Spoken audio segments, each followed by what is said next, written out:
The Spirit of Aloha Temple from the North Shore of Maui presents The Scientific Proof of God, Unified Field Theory Revealed by Frederick Swarup Honig. From the back cover, Marcy Shimoff, #1 New York Times bestselling author of Happy for No Reason, writes, in his groundbreaking book, The Scientific Proof of God, Frederick Swarup Honig takes difficult concepts about quantum physics and the functioning of the universe and explains them in simple language that anyone can understand.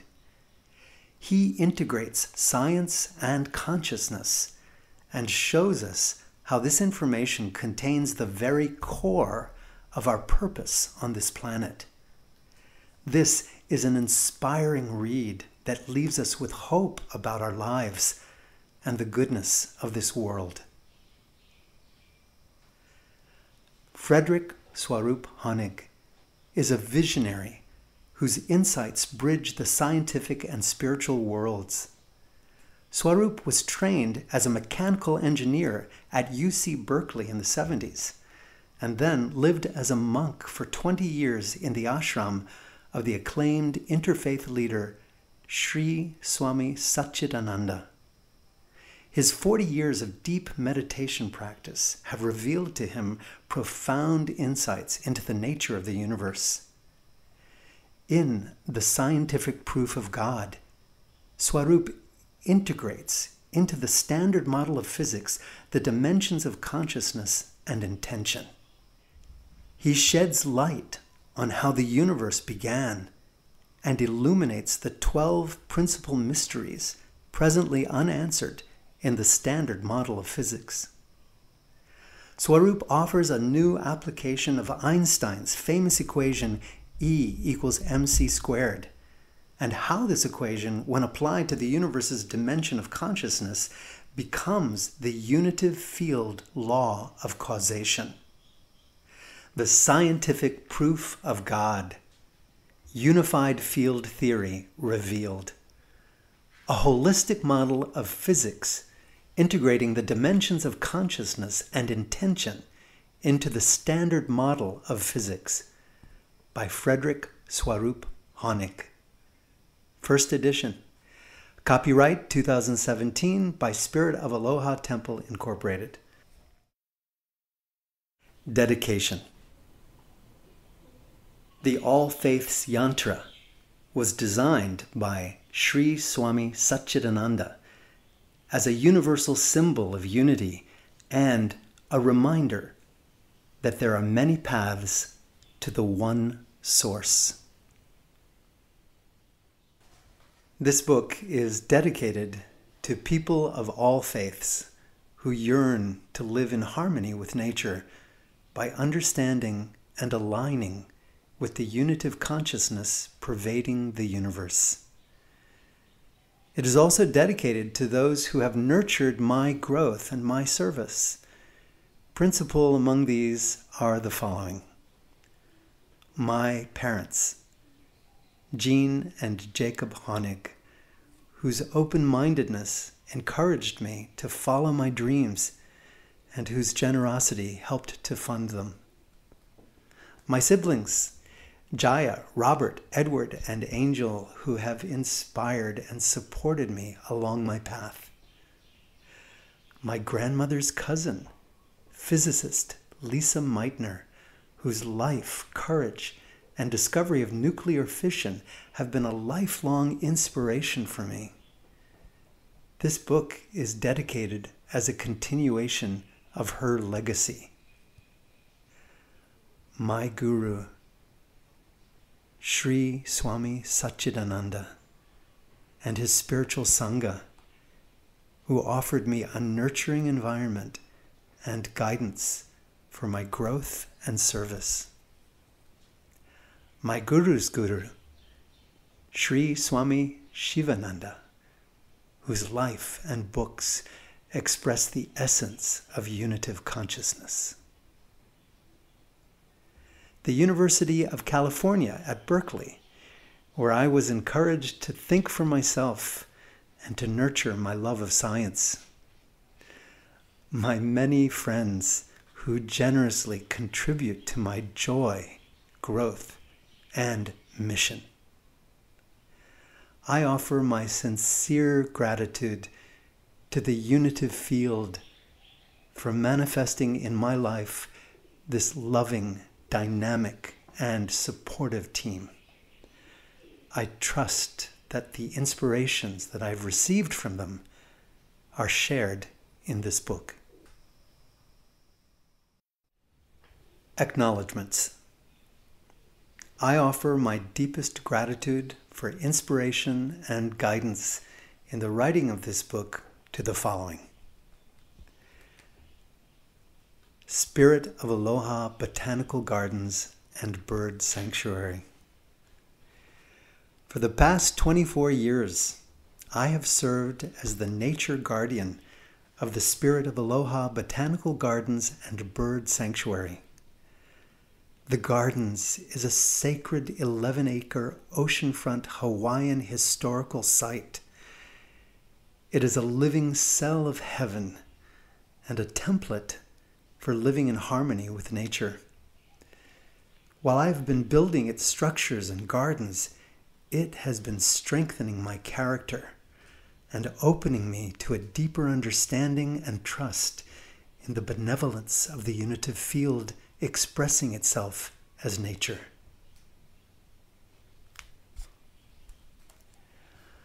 My mother, Jean Honig, was my first guru and lifelong mentor.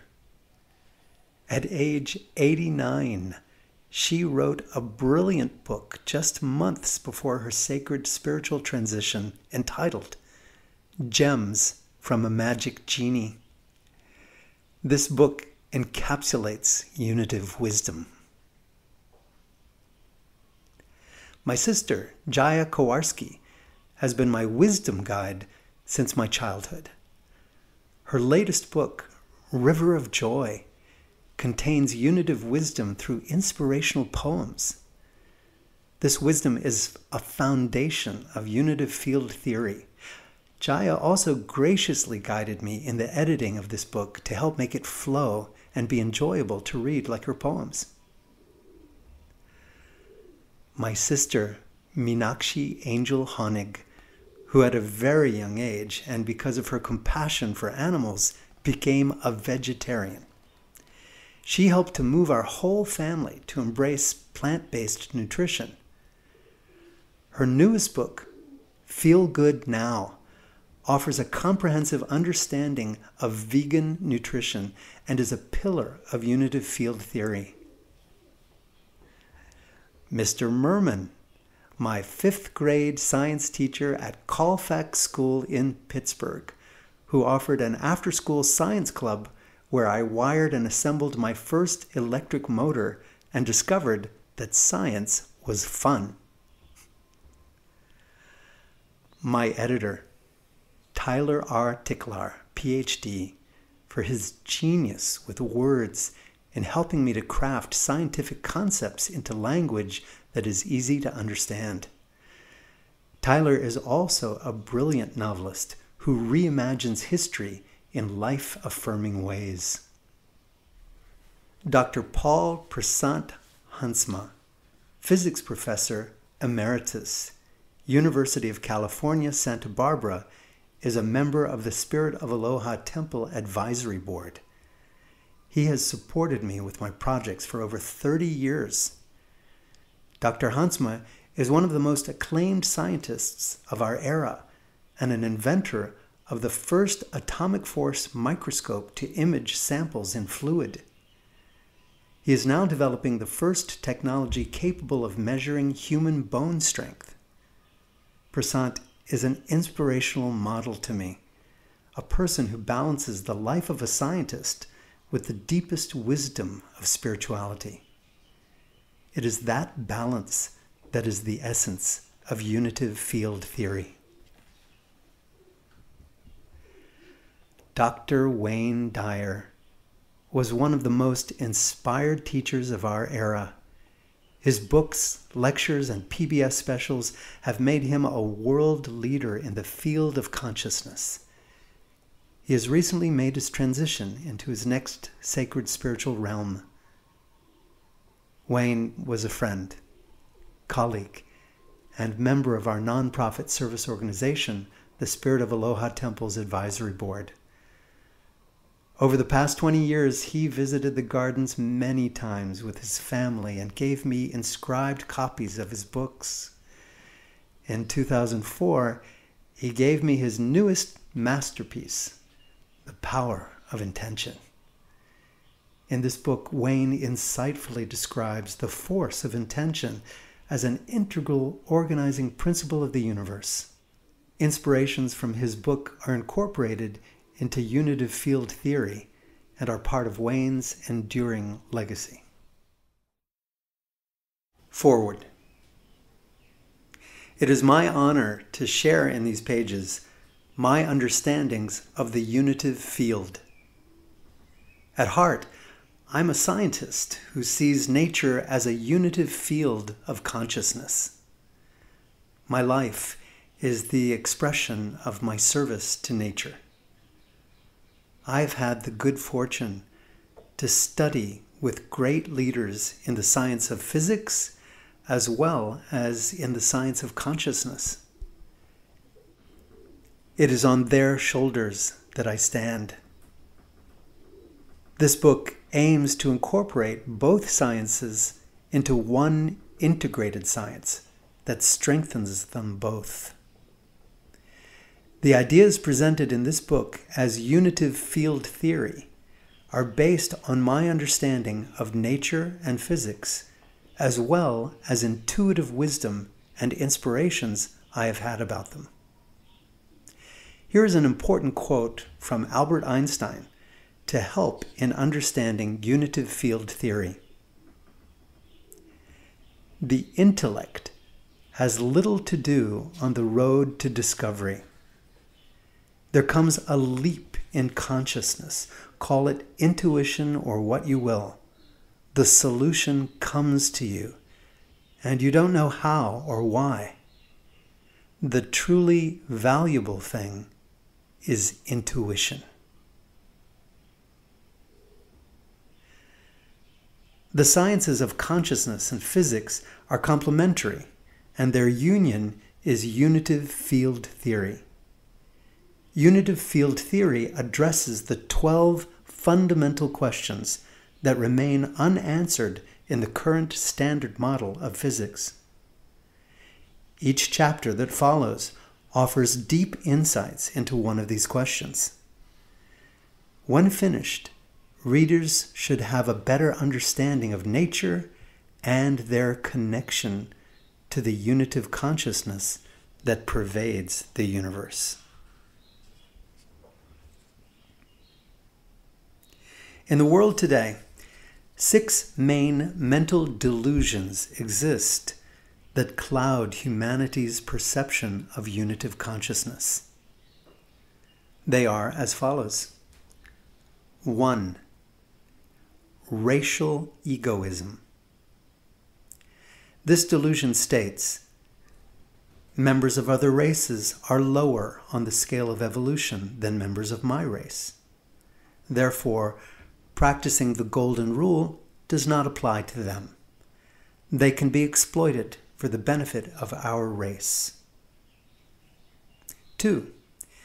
National egoism. Under the banner of patriotism, this harmful dogma promotes, quote, "My country is the greatest country. Therefore, it has the inherent right to exploit other countries to maintain its superiority," unquote. This mindset ignores the golden rule when it comes to dealing with other countries. This belief is another main cause of the suffering that exists in the world today. 3. Religious egoism. This intolerant philosophy teaches, quote, "My religion is the only true religion. All other religions are false religions," unquote. It denies the rights of others to understand God in their own unique ways.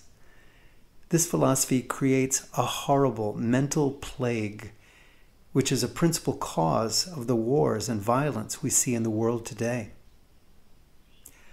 4. Human species egoism.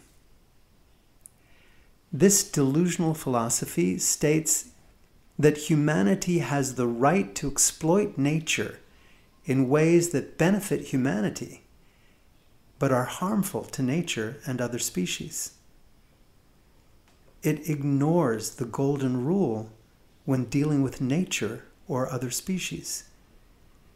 This mental delusion is the main cause of the worldwide devastation of nature and the mass extinctions we are experiencing today. 5. Spiritual egoism. This materialistic philosophy ignores the role that the unitive consciousness plays as an organizing force in the universe. Instead, it proposes that the universe is random, without intention, and came into being through an uncontrolled explosion. This ignores the law of physics by assuming that there is an effect without a cause, a highly ordered universe without an organizing principle. Unsuccessfully, those deluded by this erroneous mindset attempt to fill their spiritual void with an excess of material possessions or by trying to obtain power and prestige. This generates a life experience that is competitive instead of cooperative, cruel instead of compassionate, and disconnected instead of unitive. 6. Individual egoism. This delusion asserts that my own importance and welfare is more important than that of others. It influences the mind to commit actions perceived to be needed to be happy, even at the expense of the welfare of others. It ignores the golden rule in the name of trying to satisfy the mind's insatiable demands. It makes those infected with its influence slaves of their own minds and robs them of the peace and true freedom that comes from the mastery of one's own mind. Within the following 12 chapters is presented the scientific proof for the existence of God, a unitive consciousness pervading the universe, and an ecumenical understanding for personally experiencing it in your daily life.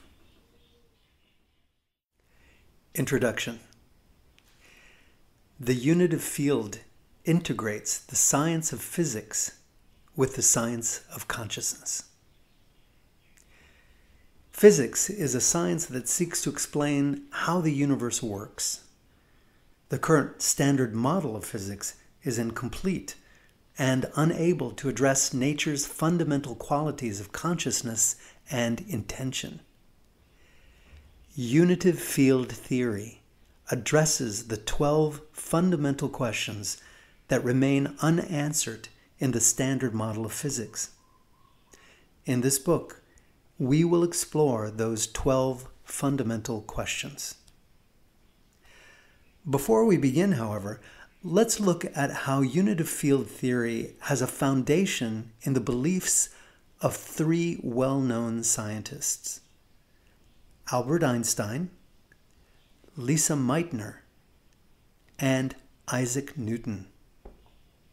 I'll present a short description of how each scientist offers unique insights into the understanding of unitive field theory, and then some quotations from them that support this theory. Albert Einstein, born 14th of March, 1879, passed 18th of April, 1955. Albert Einstein spent the second half of his life searching for one theory that would explain all the laws of physics. Intuitively, he believed that all of nature's laws would be explained by one fundamental law that he called unified field theory. I believe Einstein had already discovered his unified field theory, but he was not able to apply it to the standard model of physics because the standard model of physics was itself lacking in its understanding of nature. The standard model of physics does not take into account the force that is the very foundation of the universe, consciousness and its force of intention. Once the dimension of consciousness and the dimension of intention are added into the standard model of physics, Einstein's theory of relativity, E equals mc squared, is the one equation that explains the causation of the universe. For when relativity is applied to the dimensions of consciousness and intention, it becomes the unitive field theory of causation. This theory explains in one equation how the one consciousness of the universe manifested the mass and energy needed to build the universe. This equation also explains the relationship between the cause and effect of any action. The theory of relativity applied to the dimensions of consciousness and intention form the missing links that complete Einstein's unified field theory. I have chosen to call this unitive field theory instead of unified field theory because the field has always been one, or unitive, and it has never been separated and therefore has never needed to be put together or unified. Quotes by Albert Einstein that are foundational to unitive field theory. 1. Science can only be created by those who are thoroughly imbued with the aspiration toward truth and understanding. This source of feeling, however, springs from the sphere of religion. The situation may be expressed by an image. Science without religion is lame. Religion without science is blind. 2. My religiosity consists of a humble admiration of the infinitely superior spirit that reveals itself in the little we are able to perceive of reality with our frail and feeble mind. 3. A human being is a part of a whole called by us universe, a part limited in time and space. He experiences himself, his thoughts and feelings, as something separated from the rest, a kind of optical delusion of his consciousness. This delusion is a kind of a prison for us, restricting us to our personal desires and to affection for a few persons nearest to us. Our task must be to free ourselves from this prison by widening our circle of compassion to embrace all living creatures and the whole of nature in its beauty. 4. Nothing will benefit human health and increase the chances for survival on Earth as much as the evolution to a vegetarian diet. Vegetarian food leaves a deep impression on our nature. If the whole world adopts vegetarianism, it can change the destiny of humankind. 5. I want to know how God created this world. I am not interested in this or that phenomenon, in the spectrum of this or that element. I want to know his thoughts. The rest are details. 6. Look deep into nature, and then you will understand everything better. 7. Although I am a typical loner in daily life, my consciousness of belonging to the invisible community of those who strive for truth, beauty, and justice keeps me from feeling isolated. The most beautiful and deepest experience a man can have is the sense of the mysterious. It is the underlying principle of religion, as well as of all serious endeavor in art and science. He who never had this experience seems to me, if not dead, then at least blind. To sense that behind anything that can be experienced, there is a something that our minds cannot grasp, whose beauty and sublimity reaches us only indirectly. This is religiousness. In this sense, I am religious. To me, it suffices to wonder at these secrets and to attempt humbly to grasp with my mind a mere image of the lofty structure of all there is. 8. Only a life lived for others is a life worthwhile. Lisa Meitner, born 7th of November, 1878, passed 27th of October, 1968. Frederick Swarup Honig is one of the closest living members of Lisa Meitner's family. Lisa Meitner was his grandmother's cousin. Few humans have had the courage to follow their dreams as did Lisa Meitner. She nurtured her love of science at a time when universities in Europe would not admit women as students or faculty. She pioneered the rights of women in science and was the first woman to become a professor of physics in Germany. Albert Einstein called her the Marie Curie of Germany. Lisa Meitner was the visionary whose brilliance allowed her to be the first person to understand and explain nuclear fission. It was she who named this process fission. She opened the door to the nuclear age. She was a pacifist whose life expressed nonviolence.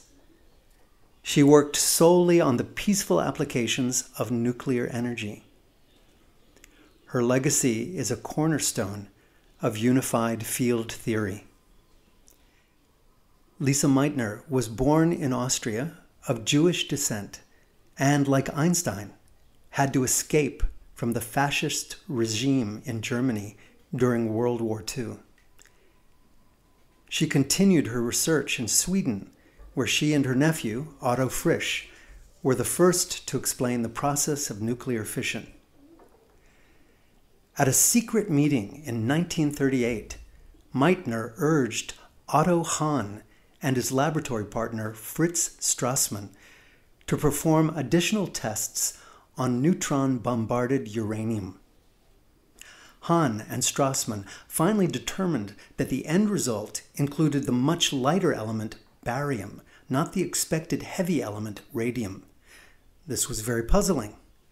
Hahn recognized that uranium atoms completely breaking apart into much smaller atoms would be an explanation, but how could that happen?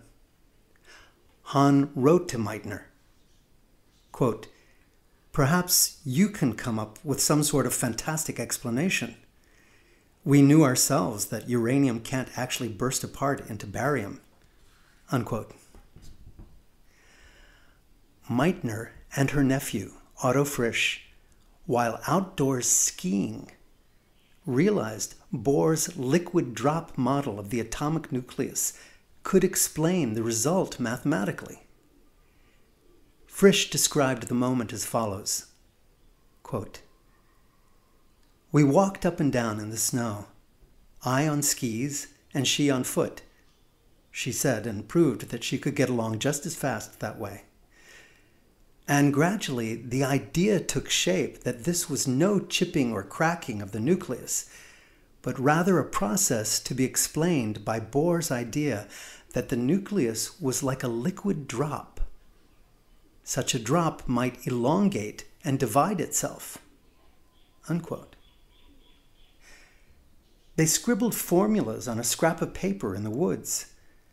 A uranium atom could elongate when bombarded by neutrons, and occasionally some of the uranium atoms could split apart into two smaller drops. In fact, the uranium atoms in Hahn's experiments had split to form the much lighter atoms barium and krypton, and they had ejected neutrons and very large amounts of energy, with a loss of some mass. Meitner was the first to realize Einstein's famous equation E equals mc squared was at play here, converting mass into energy. Lise Meitner was actually a member of my family. She was my maternal grandmother's cousin. I had the great good fortune of being raised in the same tradition as she was, namely, being encouraged to listen to your parents, but think for yourself. Lise Meitner is a scientist whose courage and insights are fundamental to unitive field theory. Here are some quotes by Lise Meitner that are foundational to unitive field theory. 1. As children, we were taught to listen to our parents, but to think for ourselves. 2. Life need not be easy, provided only that it is not empty. 3. You must not blame us scientists for the use with which war technicians have put our discoveries. And 4. Science makes people reach selflessly for truth and objectivity. It teaches people to accept reality with wonder and admiration, not to mention the deep awe and joy that the natural order of things brings to the true scientist. Isaac Newton, born 25th of December, 1642, passed 20th of March, 1727. Isaac Newton is the father of modern physics. His wisdom is a cornerstone of human culture and science. He owned over 40 editions of the Bible and studied them as carefully as he studied the laws of physics. In his life, he incorporated the wisdom of spirituality with the wisdom of science. He is a guiding light for all who strive to understand the true nature of the universe. Quotes by Isaac Newton that are foundational to unitive field theory. 1.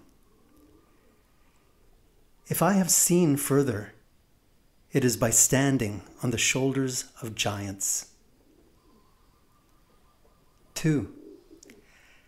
Tact is the knack of making a point without making an enemy. 3. Men build too many walls and not enough bridges. 4. What we know is a drop.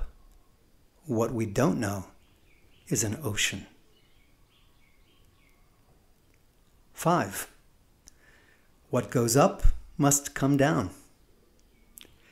Gravity explains the motions of the planets, but it cannot explain who sets the planets in motion. 6. Truth is ever to be found in the simplicity and not in the multiplicity and confusion of things. And 7. This most beautiful system of the sun, planets, and comets could only proceed from the counsel and dominion of an intelligent and powerful being. Chapter 1. How many dimensions exist in the universe? Understanding the universe helps us to understand ourselves.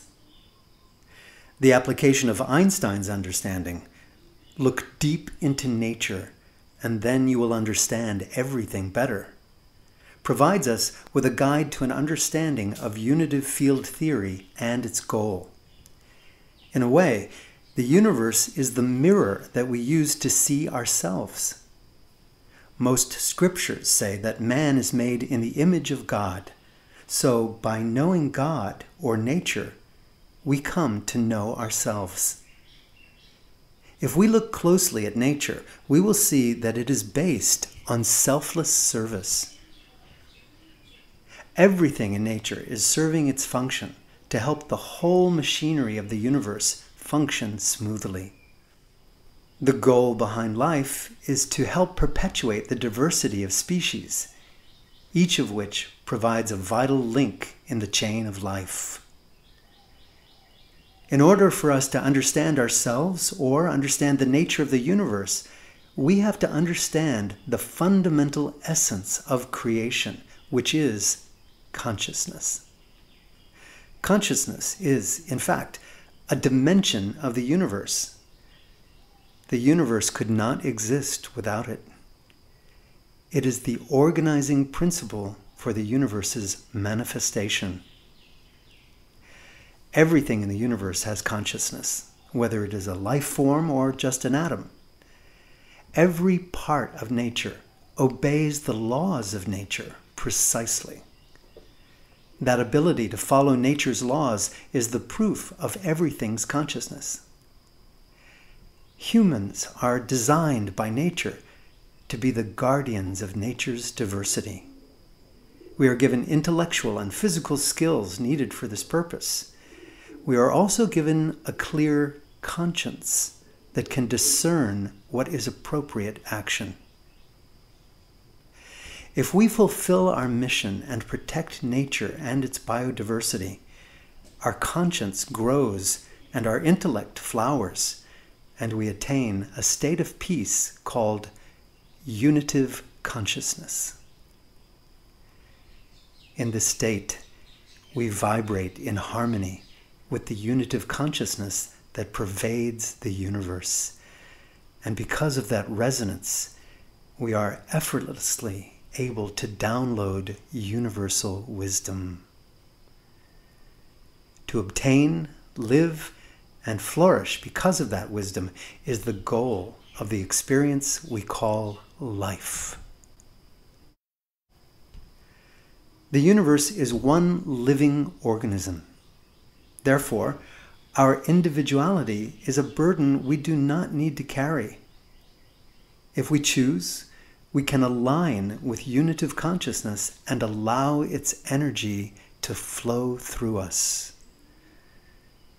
When its energy does flow through us, we have reached the state known as enlightenment.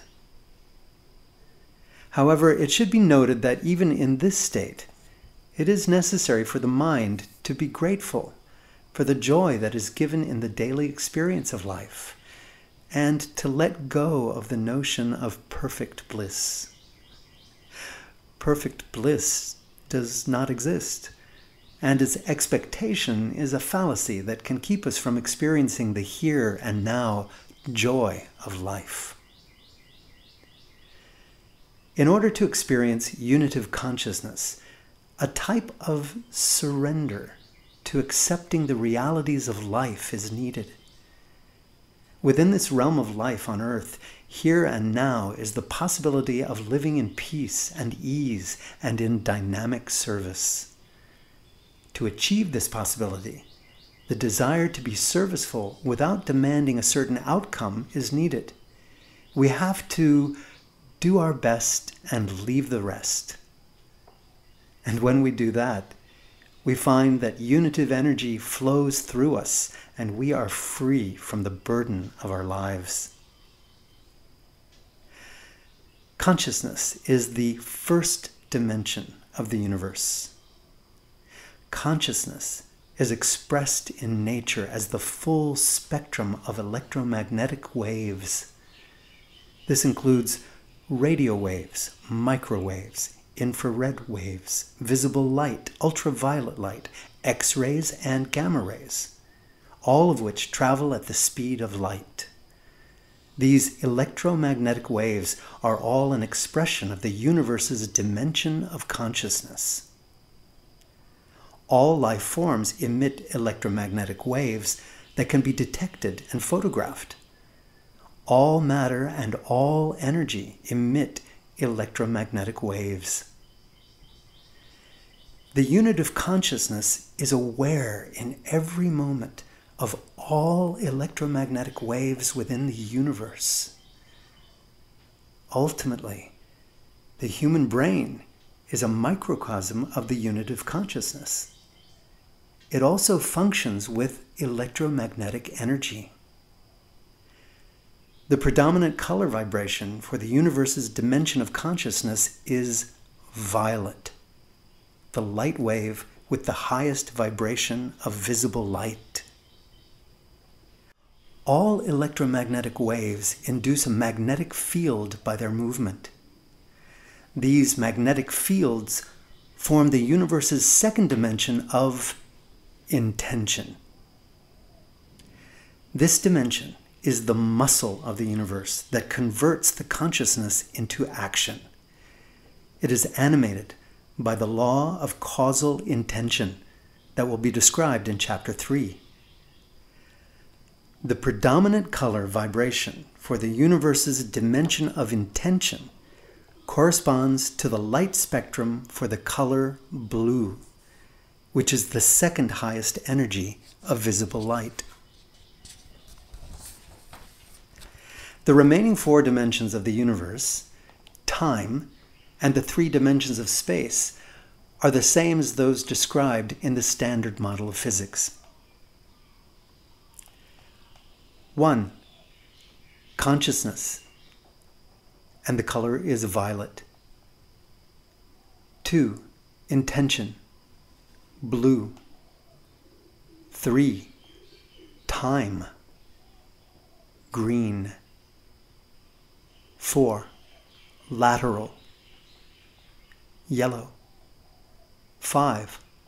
Longitudinal, orange. 6. Vertical dimension, red. According to unitive field theory, the universe exists in 6 dimensions. Each dimension represents one of the colors of the visible light spectrum. By incorporating the dimensions of consciousness and intention into the Standard Model of Physics, we acknowledge the wisdom that is the basis of the universe. This acknowledgement opens us up to experience this wisdom in our daily lives, and it frees us from the illusion of separateness. It is the key to freedom and fulfillment. All lovers of truth should have the humility to understand that the universe itself is one living organism that is, ultimately, our deepest reality.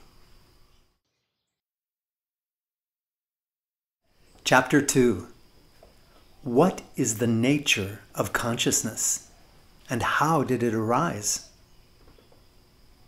In the Standard Model of Physics, the question of consciousness is considered to be the hard problem. The reason it is the hard problem is that we are the consciousness itself, and therefore a subject can never see itself directly. To make this clear, think of it as similar to how we cannot actually see our own face. Rather, we can see its reflection or its image. Our eternal identity is pure consciousness. We can never actually experience our own consciousness directly, for a subject cannot become an object. For a subject to see itself, it needs a mirror. Our mirror is that which we call the mind. When the mind is still and calm, it reflects to our consciousness the image of our true nature. Then we experience peace, joy, and fulfillment. When the mind is disturbed, it reflects back to our same conscious awareness the experiences of anxiety, confusion, distortion, and depression. The goal of all spiritual paths is to learn the skill of keeping the mind still and calm so that it reflects back to us our true nature. The goal of life is to learn to keep the mirror clean and steady. Unitive field theory is the science that sheds light on the skills needed to maintain a mind that reflects clearly our pure conscious awareness. It should be noted that even when the mind is disturbed and is reflecting back to the consciousness a disturbed emotion or anxious thought pattern, the consciousness is aware of that disturbance. But on its deepest levels, it is still peacefully watching the disturbed mind. All the mental anguish experienced is only on the superficial levels of consciousness. That is why we clearly know when we are disturbed. If the consciousness were to be totally disturbed, it could not even judge that it was disturbed. The goal of the experience we call life is to attain the state of unitive consciousness. In this state, the individual consciousness resonates with the unitive consciousness and experiences its true oneness. The core of consciousness is a sound vibration called the nada, or the word. This primordial sacred vibration gives rise to the awareness of I am, and it is the foundation of the one unitive consciousness that is the source of all consciousness in the universe. Consciousness creates intention in the same way electricity passing through a wire creates a magnetic field around the wire. The movement of electricity itself is an expression of the movement of consciousness, and magnetism is an expression of intention. Integrated into this I am consciousness is the intention to know who am I and how may I serve. This intention is the primal causal intention, which generates first the unitive field, then the primal singularity, which is the seed of the universe. This seed expands into the observable universe with its abundant, thriving life forms. In the universe, there exists only one unitive consciousness.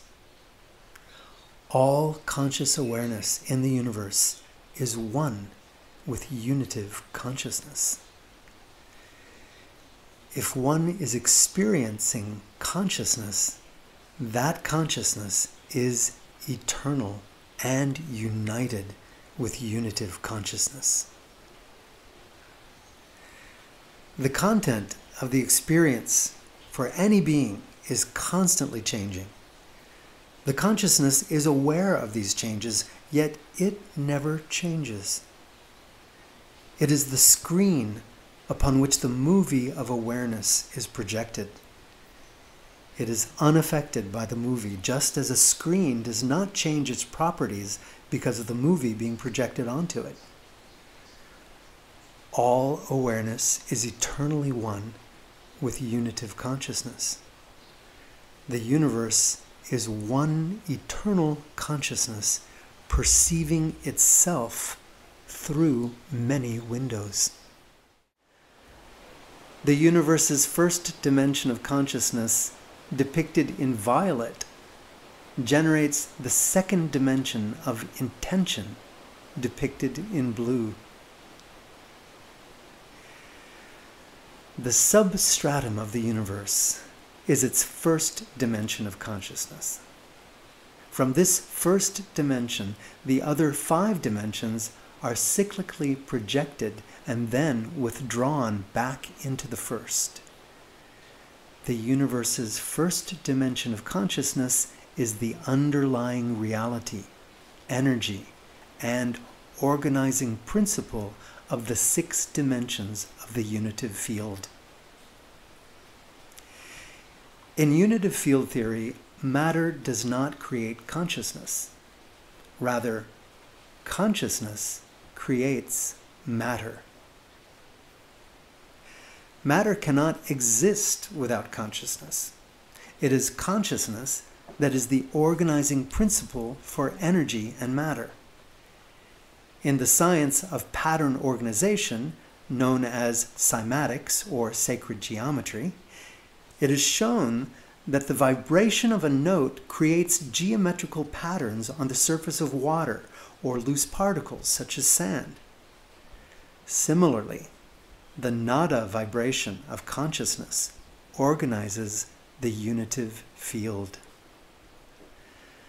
The diagram shown of the spiraled sun is an example of cymatic patterns generated by sound vibrations.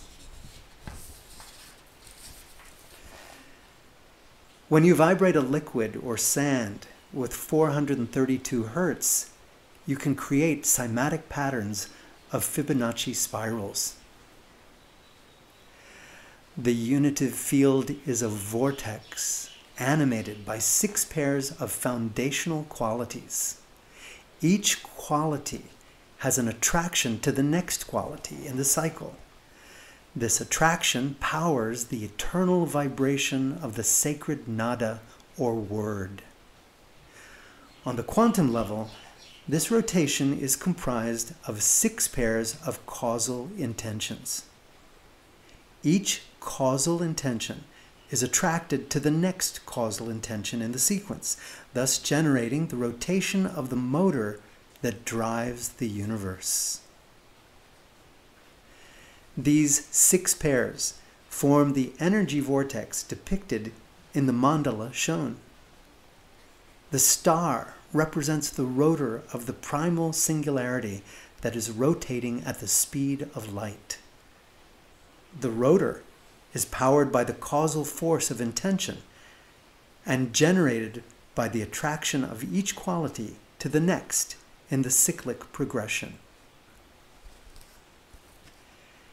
In unitive field theory, the universe's first dimension of consciousness is comprised of 6 pairs of foundational qualities.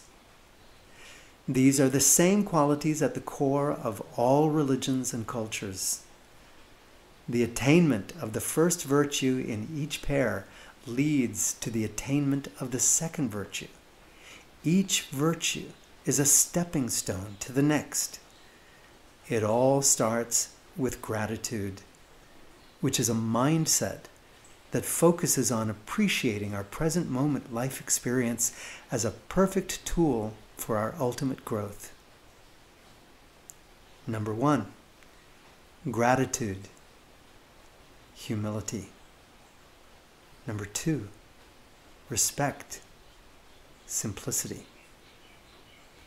3, cooperation, honesty. 4, happiness, love.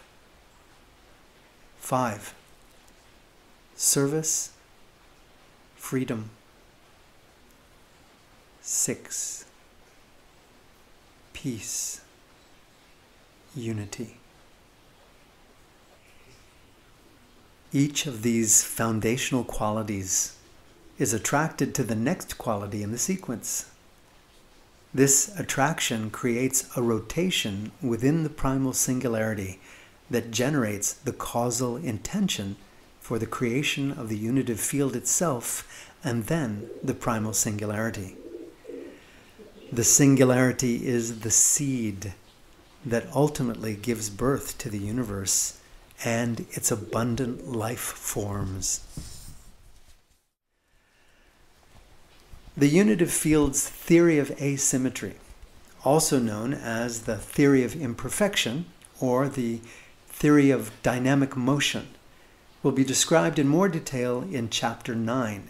But for now, it basically means that in all dimensions of the universe, there is a certain amount of randomness or unevenness to ensure that a perfect equilibrium or state of static stability will never exist.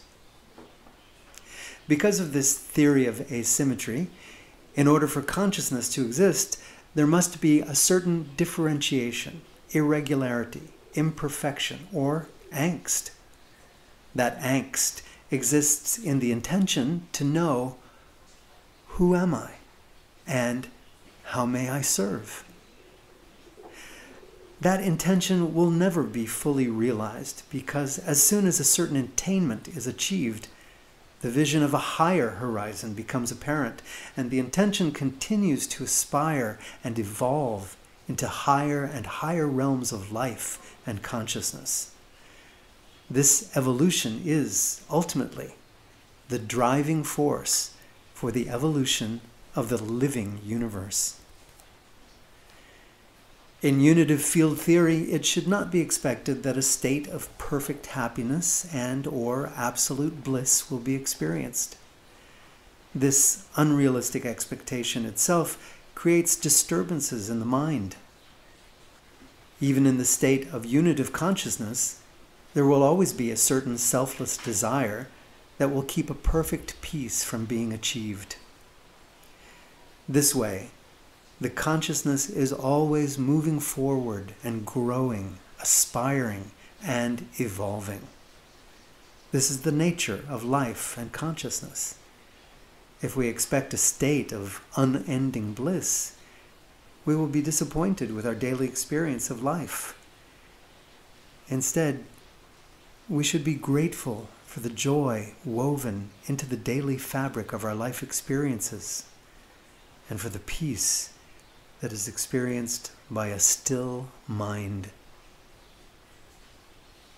Unitive consciousness is a state of mental stillness during which dynamic service is flowing through us. Our minds are focused, joyful, and at ease.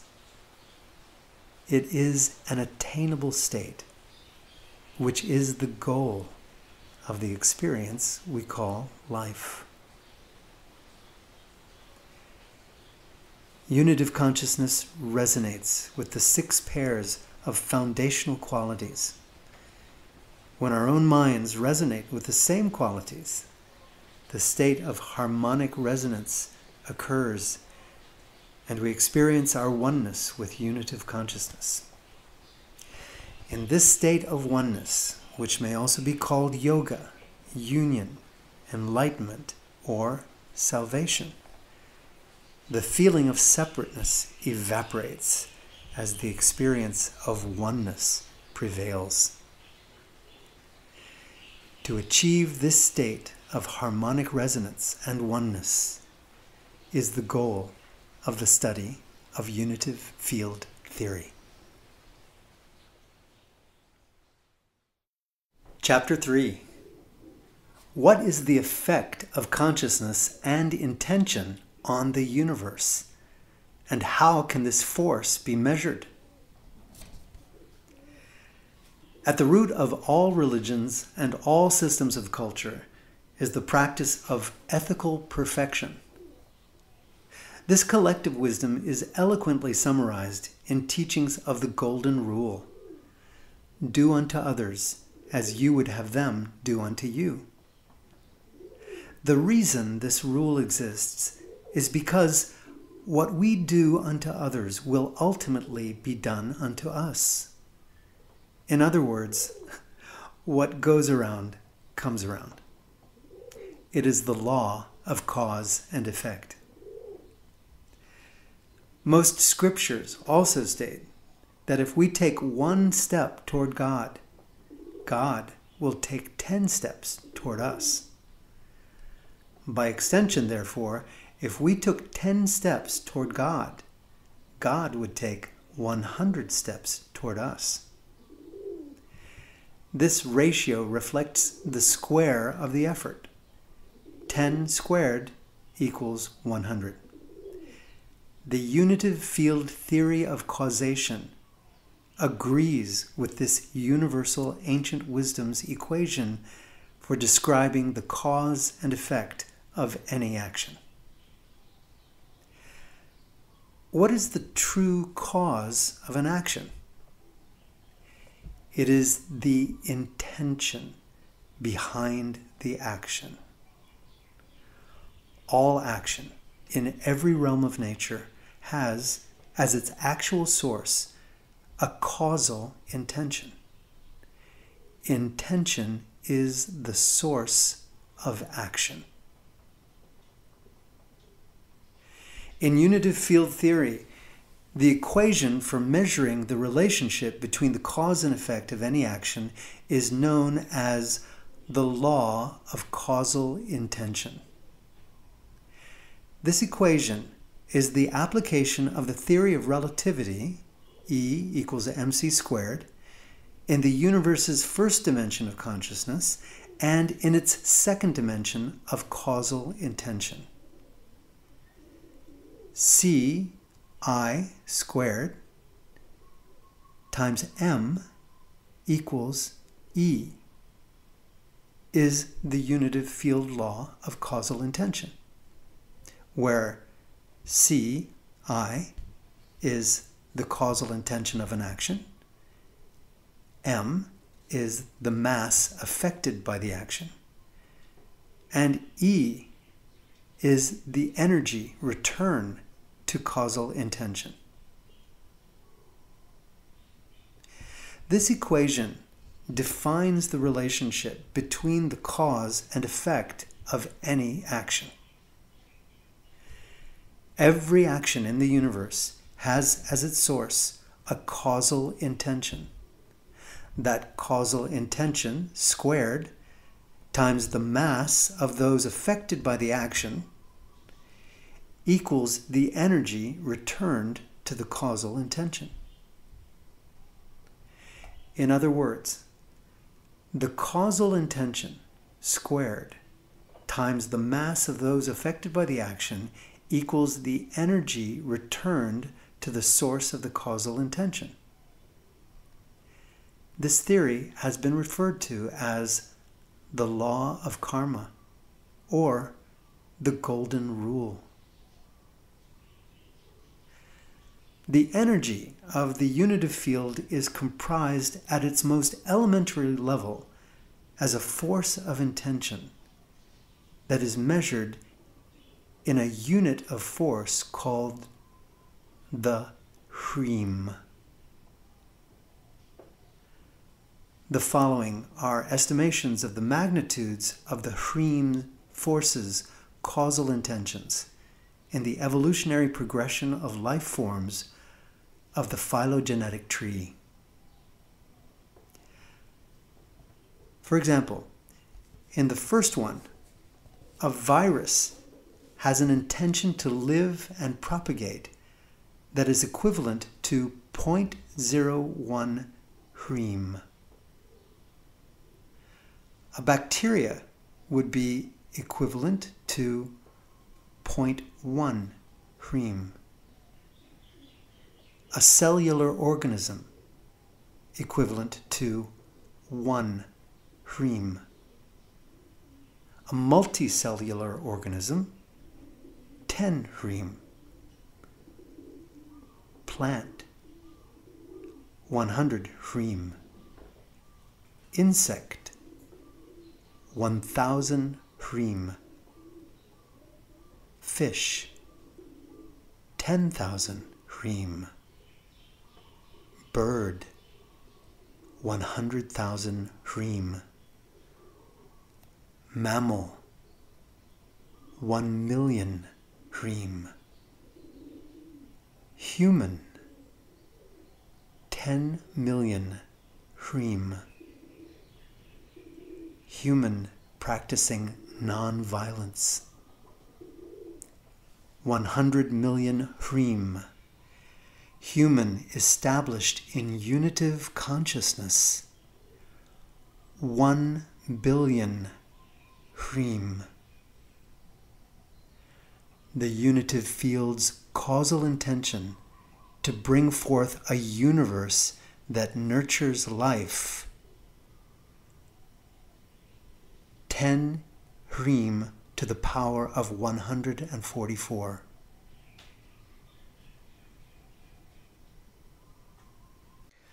The unitive field's causal intention of 10 to the power of 144 Hreem to bring forth a universe that nurtures life forms is the primal force that organizes all matter and energy in the universe. This force, in the standard model of physics, is referred to as dark energy. It is the primary organizing force of the universe. This organizing Hreem energy comprises approximately 72.1% of the mass energy of the universe. Hreem energy is, on the larger scales, evenly distributed throughout the universe, and on the smaller scales, appears as the filaments of a sponge in a pattern similar to the distribution of observable mass within the universe.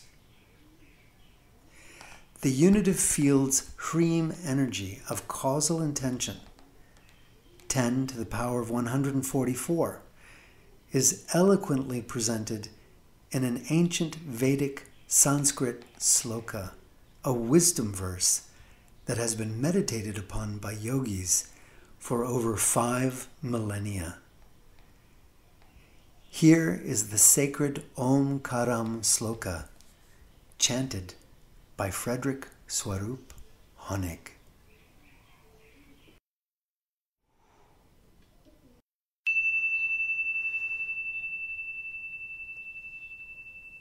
Om Karam Bindu Samyuktam Nityam Dhyayanti Yoginaha Kammadam Mokshadam Chaive Om Karaya Namo Namaha.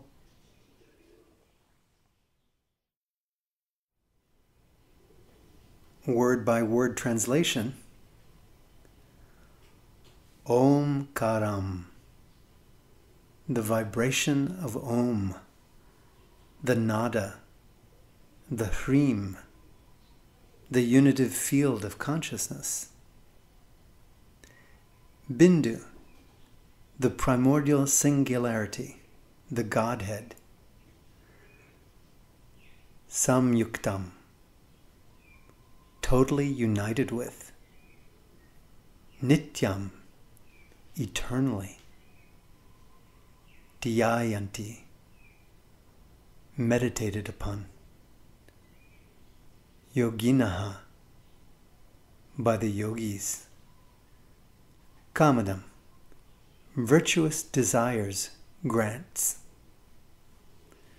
Mokshadam, liberation grants. Chaivai, and veritably, Om Karaya, the vibration of Om. Namo, salutations. Namaha, salutations supreme. The literal translation. The nada vibration of Om is the source of the primal singularity. Eternally meditated upon by the yogis, it grants all harmonious desires and the liberation of oneness with unitive consciousness. Salutations to the vibration of Om, the sacred nada.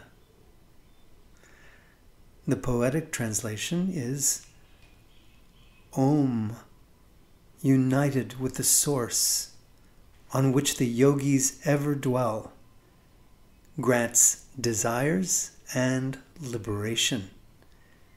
Salutations to the Omkaram. And the scientific translation.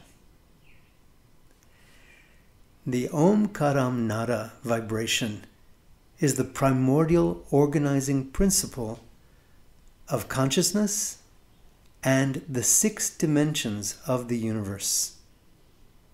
It is experienced in the still minds of those who are aligned with the unitive field intention.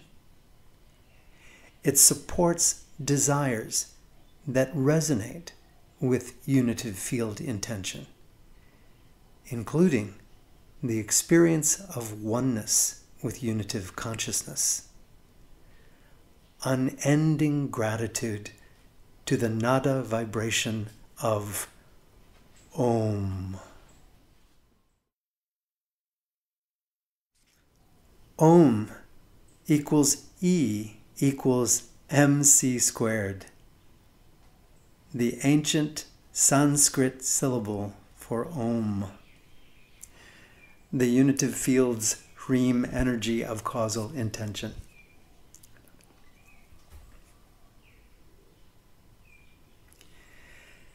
The entire universe is ultimately one living consciousness. The unitive consciousness precisely creates a universe with stable environments so that life forms with the hexagonal symmetry of carbon-based DNA life can exist. The unitive consciousness guides the evolution of all life's species directly and continually. The unitive consciousness continually interacts with the DNA sequences and the protein activators of all living organisms in accordance with the law of causation. CI squared times M equals E. This is the driving force behind the evolution of species. The intention of the unitive field is to nurture synergistic life forms in endless varieties that will ultimately evolve in consciousness to understand the functioning of the unitive field and to live in harmony with its nature. This is known as the state of yoga, oneness, or unitive consciousness. What is called dark energy is actually the nada energy. It is the 10 to the power of 144 Riem force of intention for the unitive field to nurture life in the universe. This sacred nada vibration is also expressed in a 6-verse intention. This is the causal intention of the unitive field toward its universe and life forms. This is the meaning of the sacred vibration of the nada that is chanted eternally by the unitive field to organize the universe and to nurture its beloved life forms. Aloha I Kapono, an aloha anthem. I am. I sing for you. I am. I give for you. I live for you. I am there for you. I will care for you forever and a day. Uamau ka'ea, o ka'aina I kapono. Forever is sustained the life of the land by righteousness. We pledge our harmony with one ecology, living in peace. Synergy, prosperity, sustainability, filled with diversity. Aloha for one and all. The goal of the experience that we call life is to let this nada energy fulfill its destiny of flowing through us. To accomplish this, we have to let go of our selfish desires and assume the unitive field causal intentions for the universal well-being of creation. When we resonate with this unitive intention, it can effortlessly flow through us. That is known as the state of unitive consciousness. In this state, our lives are easeful, peaceful, and useful. Chapter 4. What is the origin of the universe's primal singularity, and what caused the Big Bang? In the standard model of physics, there is no theory offered as to how the universe began in the first place. Where did all of the consciousness, mass, and energy come from? What was there before the Big Bang? Where did the singularity come from? All of these important questions are left unanswered. Unitive field theory offers compelling insight into these mysteries. Within the primordial unitive field of nothingness were variations in the nothingness. No state, not even nothingness, is totally smooth or homogeneous. In any field, areas of greater or lesser density will always exist. From these inherent differentiations of density by the unitive field theory of the electromagnetic law of attraction, the unitive field eventually divides itself into areas of lesser nothingness and denser nothingness, creating differentiation. The unitive field then assigns 12 values to these differentiations. It is able to create an attraction between these 12 differentiations that generates a love energy field. That field becomes a spinning vortex, which generates the energy needed to create the singularity. The unitive field is able to transform this love energy into matter and to establish a controlled birth where the seed of the primal singularity expands to form the universe itself. The universe is comprised, at its most basic level, of Hreem energy, pure love energy, that has the causal intention to know who am I and how may I serve. The universe is the altar upon which the unitive field worships and also expresses the 12 foundation values that it treasures. Once the universe is established, the unitive field nurtures its life forms continually. At a certain point, without losing any of its energy or mass, it recycles the universe back into the primal singularity. the unitive field recalibrates with lessons learned and then rebirths the universe. This is the eternal cycle of the unitive field.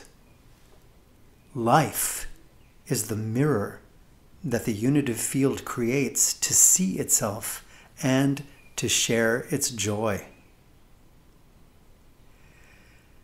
The universe began as the seed of the primal singularity. The primordial energy within the singularity is generated by the unitive field law of causation.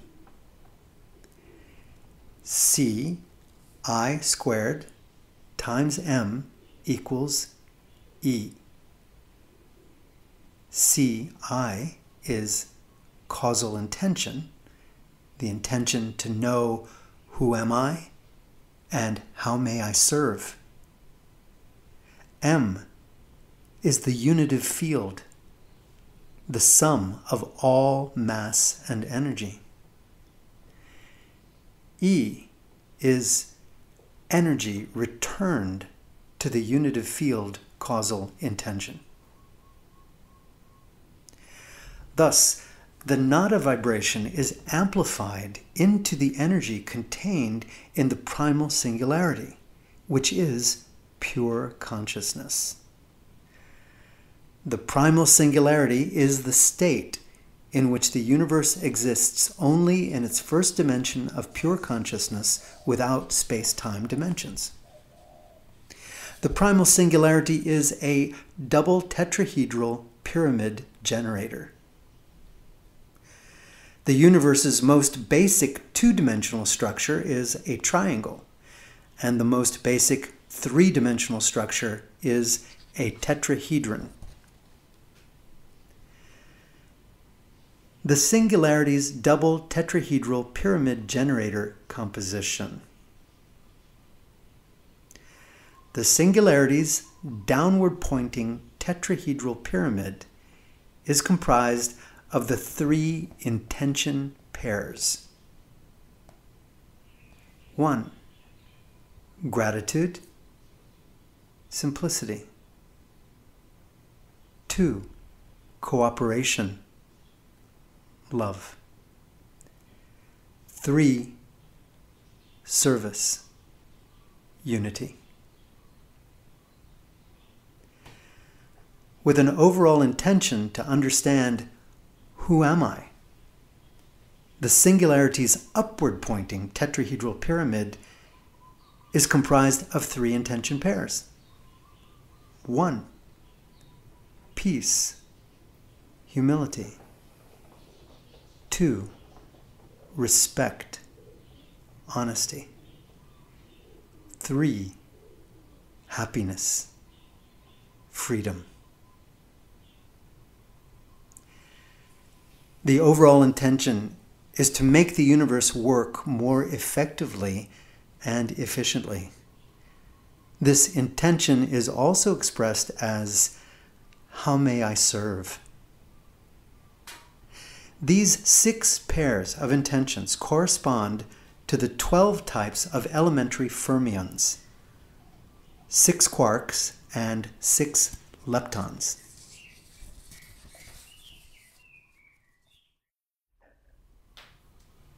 The diagram of an anti-symmetric wave function shows that from a flat surface of nothing, areas of greater nothingness and areas of lesser nothingness can be established. Note the similarity of this wave function to the double tetrahedral structure of the primal singularity. The rotation of this double tetrahedral intention vortex is the motor that powers the singularity and eventually the manifested universe. The average duration of the dimension of time from the universe's reincarnation at the Big Birth, the Big Bang, to its return to the primal singularity is approximately 144 billion years, which equates to 1 billion years for each order of magnitude of the unitive field's causal intention of Ci 10 to the power of 144 Riem. Within the primal singularity, the rotational energy gains momentum as the unitive field of consciousness increases the velocity of its rotation, causing an increase in the Riem and a corresponding increase in the energy of the primal singularity. When the rotational energy within the primal singularity reaches the speed of light, it triggers the Big Birth. A precise quantity of the Riem within the singularity forms Rhemium, the lightest and most plentiful subatomic element of the universe. Rhemium, in the standard model of particle physics, is referred to as the Higgs boson, the Higgs particle, or the God particle. This elementary particle was confirmed on July 4th, 2012, by experimentation done with the Large Hadron Collider.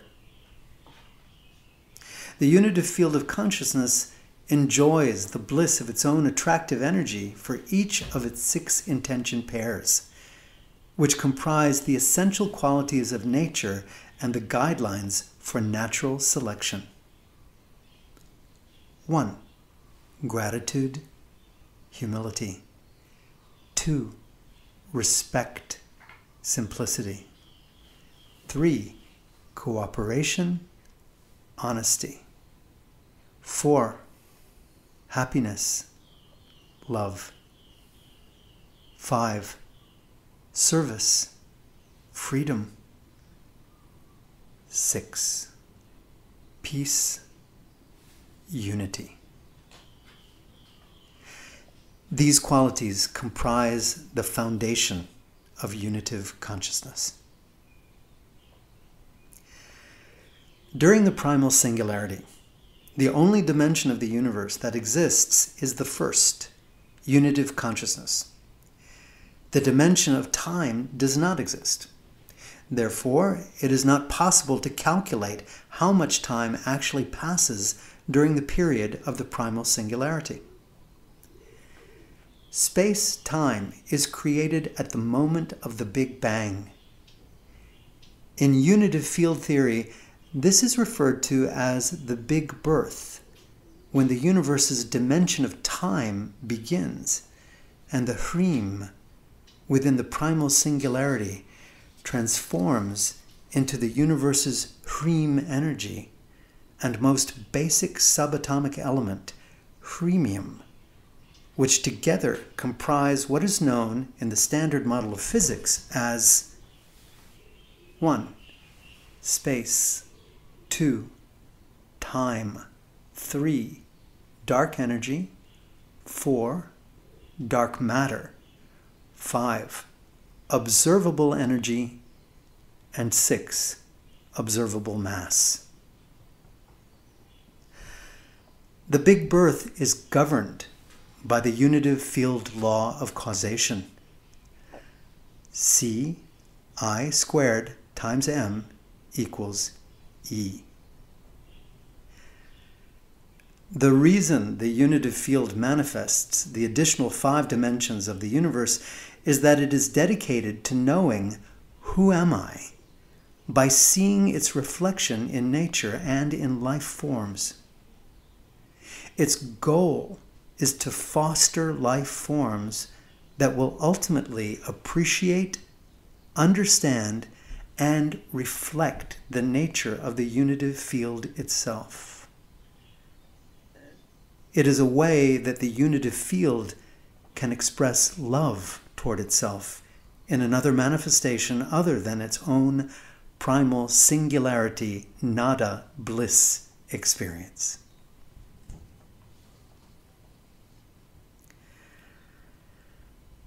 The relationship between the universe's primal singularity, tetrahedron, and the ancient Hebrew tetragrammaton, Yud He Vav He, truth is one and is expressed through various traditions in similar ways. The Omkaram, the vibration of Om, or the nada, is represented by the vibration of Hrim. Hrim corresponds to the fourth energy center, the heart chakra, and vibrates at 432 hertz, which equates to 4 times 108. It is the vibration of DNA repair and the integration of the power of love into consciousness. Water or sand will form cymatic Fibonacci spirals and sacred geometric patterns at this vibration. This vibration opens the heart to experiencing the loving energy of the unitive field. The Tetragrammaton corresponds to the seventh energy center, the crown chakra, and has a vibration of 756 hertz, which equates to 7 times 108. The Tetragrammaton is the same nada energy flowing with the higher frequency of 756 hertz. It is the vibration of the return to spiritual order and wisdom. At this frequency, water or sand will form even more intricate cymatic Fibonacci spirals and sacred geometric patterns. This vibration opens the crown chakra to the unitive wisdom field. According to unitive field theory, the vowels for the Tetragrammaton are a fluctuation between Yehiv and Yehiva. When a violin is played by a virtuoso violinist, the musician quivers the strings back and forth to create a fluctuation in the vibration of each note. This vibrato adds a dimension of beauty and a depth of emotion to the music that is beyond that of one steady note. Similarly, the Tetragrammaton fluctuates between the vibration of Yehiv and Yehiva. These are the vowels that give the optimal power to the Tetragrammaton. They are the ancient Hebrew vibrations for the sacred name of God, also known as Jehovah, Yehovah, or Yahweh. The Tetragrammaton's ancient Hebrew letters with vowels are as follows: Yud with Sheva, He with a Hirik, Vav with a Sheva, and He, which is pronounced Yehiv. Yehiv is the vibration that corresponds to the universe's primal singularity's downward pointing tetrahedral pyramid, which is comprised of the 3 intention pairs: 1. Gratitude, simplicity; 2. Cooperation, love; 3. Service, unity. The overall intention of these 3 pairs is to understand, who am I? Yud with a Sheva, He with a Hirik, Vuv with a Kamatz, He, which is pronounced Yehiva. Yehiva is the vibration that corresponds to the primal singularity's upward pointing tetrahedral pyramid, which is comprised of the 3 intention pairs: 1. peace, humility. 2, respect, honesty. 3, happiness, freedom. The overall intention of these 3 pairs is to make the universe work more effectively and efficiently. This intention is also expressed as, how may I serve? The vibrato of these vibrations creates the Tetragrammaton's sacred vibration, which aligns human consciousness with unitive consciousness. The third of the Bible's 10 Commandments states, "Thou shalt not take the name of the Lord thy God in vain." Unitive field theory understands this command in the following way.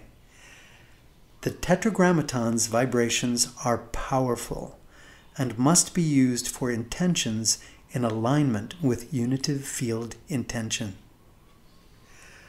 According to unitive field theory, the third commandment is understood to mean that the sacred names of the unitive field, such as the Tetragrammaton, should be meditated upon and recited for purposes in alignment with unitive intention.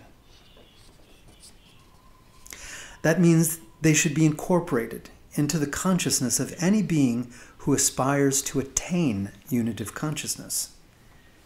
They are one with the nada energy and are vibrations for attuning the human mind with the unitive mind. These sacred vibrations should be a living part of human consciousness and should not be feared or considered too sacred to recite. Their sanctity and purifying energy are for everyone who genuinely aspires to understand unitive consciousness. They are a powerful expression of the nada energy.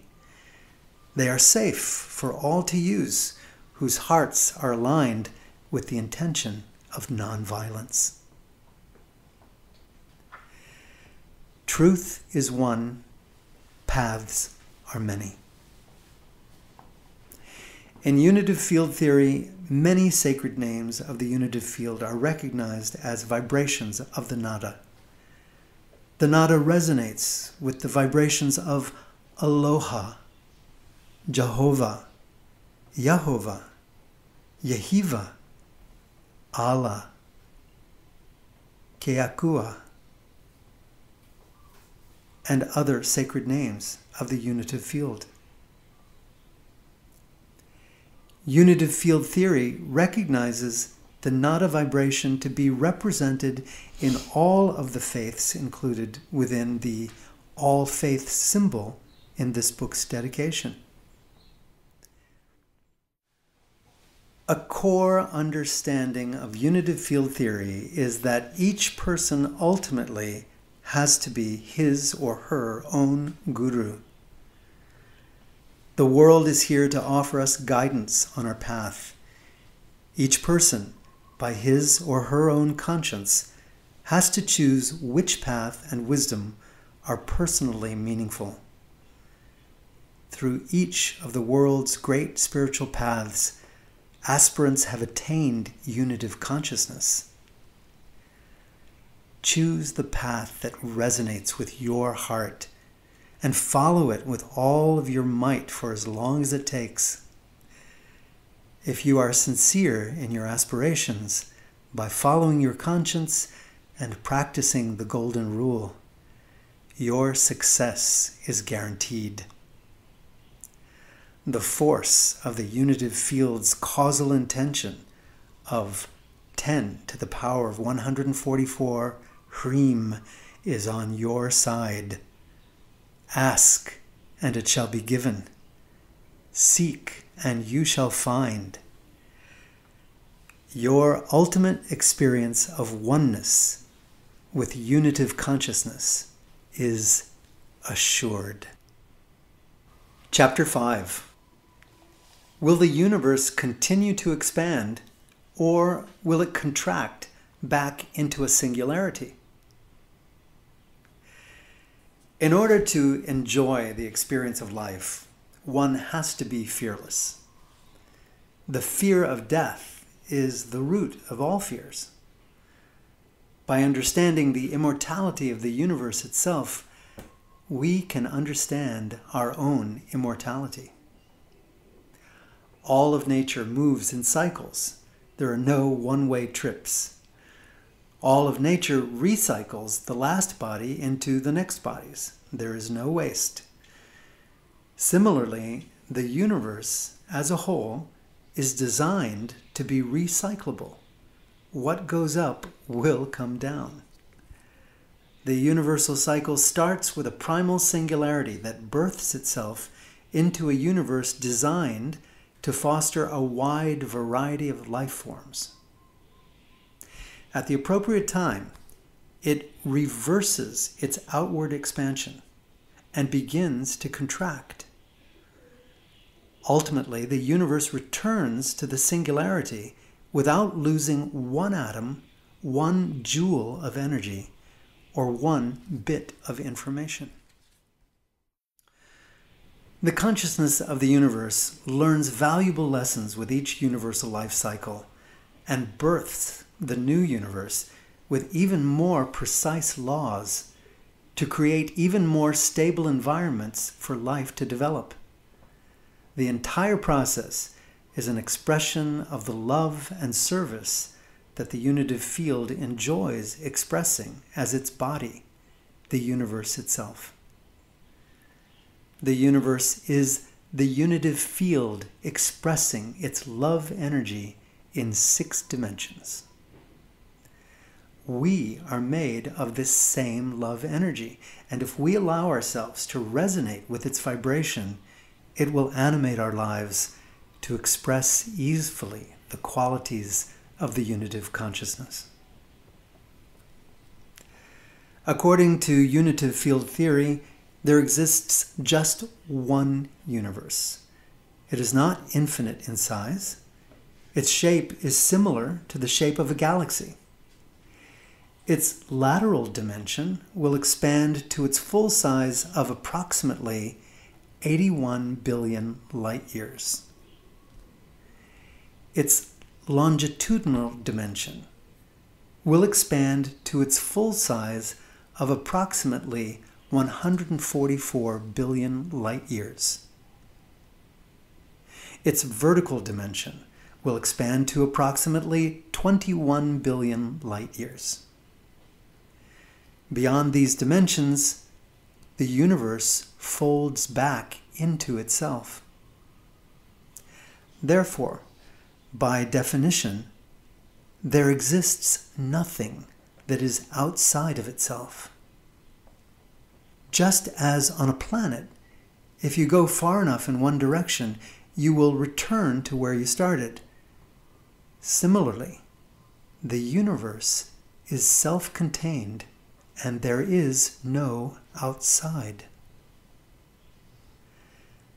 The universe will ultimately slow its expansion, begin to contract, and return to the primal singularity state.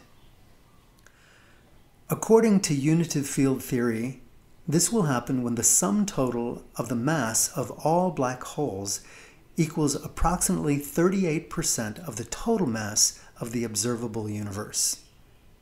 This collective gravity will reverse the expansion of the universe and cause it to contract.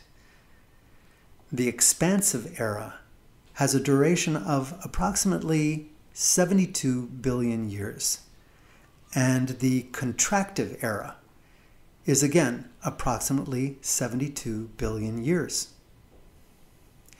The cycle of the universe expanding from the primal singularity and forming stars, solar systems, and galaxies with abundant opportunities for life forms to develop and then returning to the primal singularity is an eternal cycle.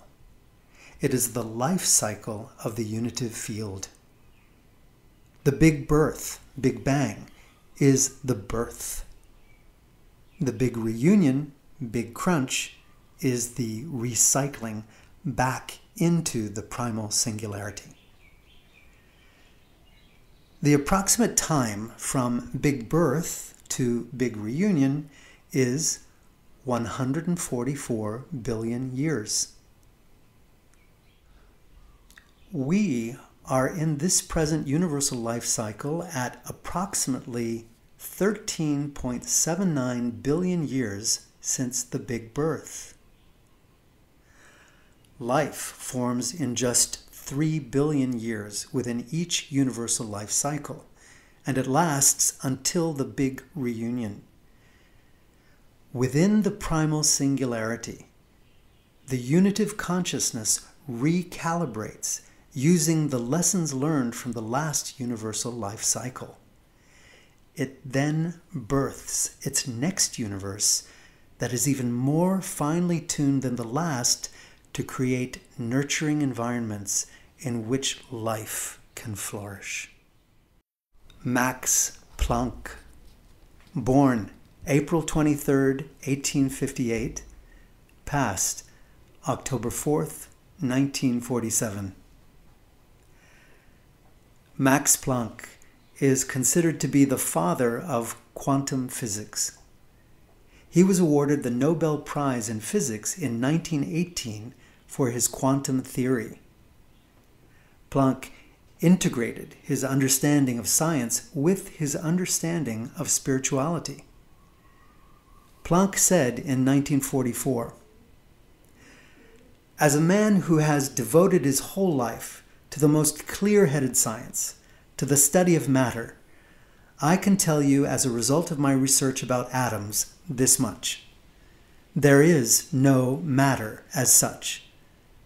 All matter originates and exists only by virtue of a force which brings the particle of an atom to vibration and holds this most minute solar system of the atom together. We must assume behind this force the existence of a conscious and intelligent mind. This mind is the matrix of all matter."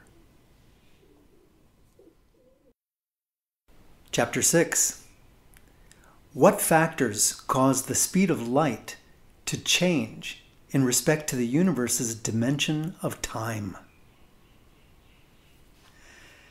It is important to understand that the universe is one living organism that is eternal. It reincarnates at the end of each cycle. It is becoming more and more glorious with each birth.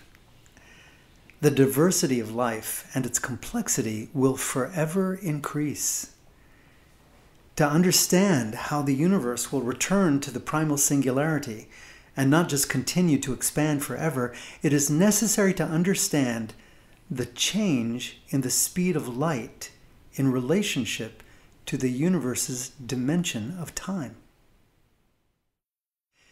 In astrophysics, the light signature of distant stars is analyzed through a science called spectroscopy. The spectrum characteristics of the light emitted from distant stars are examined, and if the light bands are shifted toward the red spectrum of light, it is inferred that this is caused by the source of the light moving away from the observer. If the light is shifted towards the blue end of the spectrum, it implies that the source is moving toward the observer. These shifts are caused by the Doppler effect on the light waves. The waves moving away will appear stretched, and therefore these longer wavelengths are redder. The waves moving toward the observer will appear compressed, and therefore these shorter wavelengths are bluer. The current standard model of physics is misinterpreting the redshift observed in distant galaxies and assuming that the universe's speed of the expansion is increasing. This is not the case. The universe is expanding, but it is not increasing the speed of its expansion. The added redshift that is being observed is an optical illusion, and the source of that optical illusion will be discussed in this chapter. The speed of light is affected by the medium through which it is traveling. Visible light is only a narrow band within the electromagnetic wave spectrum.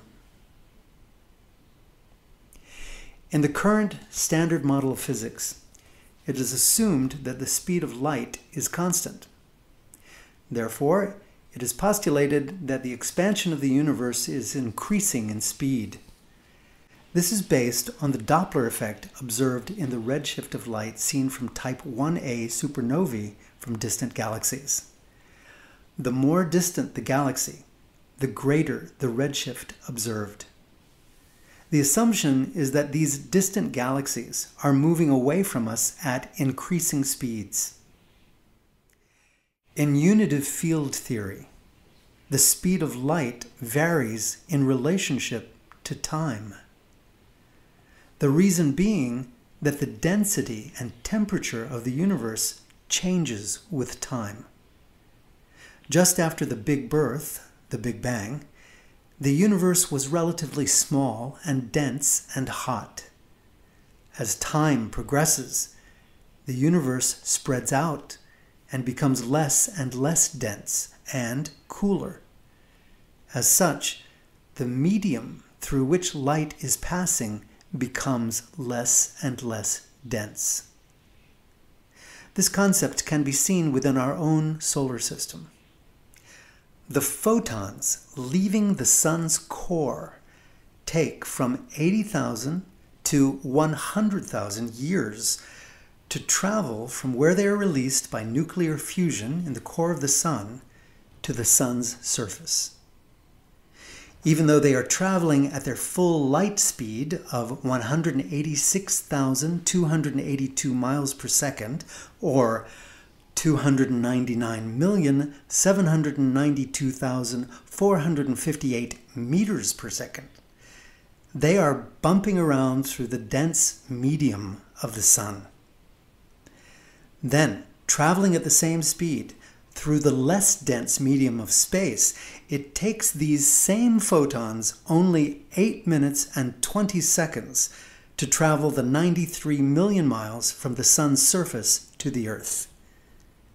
The reason for this difference is that even though the light is consistently traveling at the same speed, its actual progression in a given direction is determined by the density of the medium through which it travels. Therefore, the redshift that is thought to be the proof of the accelerating expansion of the universe is actually an optical illusion. The light we are seeing today from distant galaxies was emitted from those galaxies over 13 billion years ago, when the universe was much smaller and denser. Therefore, the actual progression of the light would have been slower. This is the reason why we observe their light to be redshifted, not because these galaxies are moving away from us at an accelerating speed. If the standard model of physics were correct in this accelerated expansion theory, then all of space-time would be expanding. We would also have to observe this expansion within galaxies, but that is not the case. The Earth is not increasing its distance from the Sun. Another factor in the optical illusion of this redshift appearance is the metallization of stars. Early stars had comparatively less heavy metals, which are formed in supernovae. Earlier stars were comprised of lighter elements, which gave a different light signature than the stars formed later in the universe evolution, which were formed of gases that had a greater percentage of heavy metals. Still another factor in the optical illusion of redshift is that these early galaxies, whose light is now reaching us from as little as 300,000 years after the Big Birth, existed in a universe with fewer black holes. Therefore, the medium of space-time was much denser than the current later universe, where matter has been thinned out by expansion and by the ever-growing appetite of supermassive black holes. There is no observable force in the universe that can cause an increase in the speed of the universe's expansion. According to unitive field theory, only the expansive force of the Big Birth and the contractive gravitational force of the universe's collective mass energy determine this expansion rate. Therefore, the universe's rate of expansion is not increasing. The universe will ultimately recycle back into the primal singularity, and not one atom, nor one joule of energy, nor one bit of information is lost in the process. Unitive field theory predicts that the universe will reverse its expansion within 72 billion years from the Big Birth and will, within the next 72 billion years, contract and return to its primal singularity. This is an eternal cycle. What goes up will come down. All of nature moves in cycles. There are no one-way trips in nature. This universe will be recycled into the next universe. What we call the speed of light is the speed of the progression of photons in a given direction. This speed changes in respect to the universe's density. The speed of the progression of photons in a given direction is speeding up as the universe expands and will again slow down as the universe contracts. And when it returns to the primal singularity, the speed of light will be zero and time will stop until the next Big Birth. According to unitive field theory, at the center of the universe is the Bindu, a marble-sized, super-dense core left behind from the Big Birth. It is the gravitational hub of the universe. The observable universe merges back into the Bindu every 144 billion years.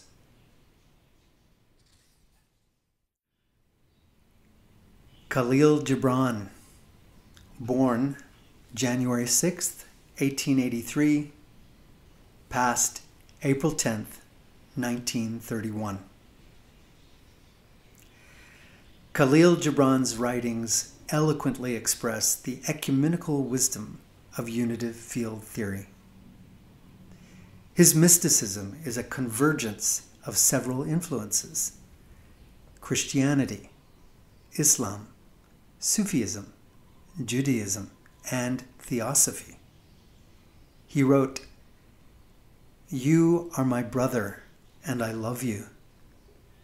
I love you when you prostrate yourself in your mosque and kneel in your church and pray in your synagogue. You and I are sons of one faith, the Spirit." His poetic expression of the unitive field intention of "How may I serve?" is expressed in his masterpiece, The Prophet.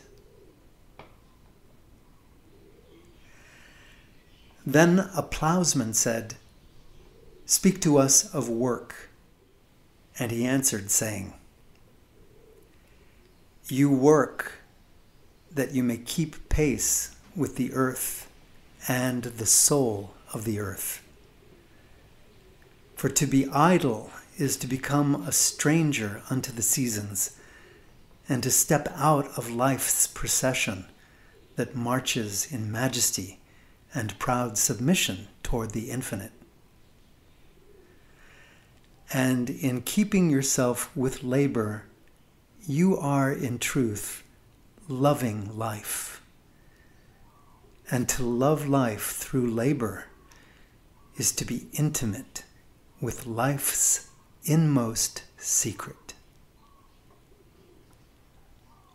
Work is love made visible." Chapter 7. What are the functions of dark matter, dark energy, and black holes. It is important to understand that the universe is comprised of component parts that are like organs of its body, and each is necessary for the functioning of the whole. There is not one wasted or unnecessary part. Every galaxy, star, planet, meteorite, or grain of dust is needed. Each life form is needed. You are a necessary part of the universe's functioning. Every part fits together with precision to allow the whole body of the universe to thrive. Nothing in the universe is unwanted or unneeded. Dark matter, dark energy, and black holes are essential components of the universe.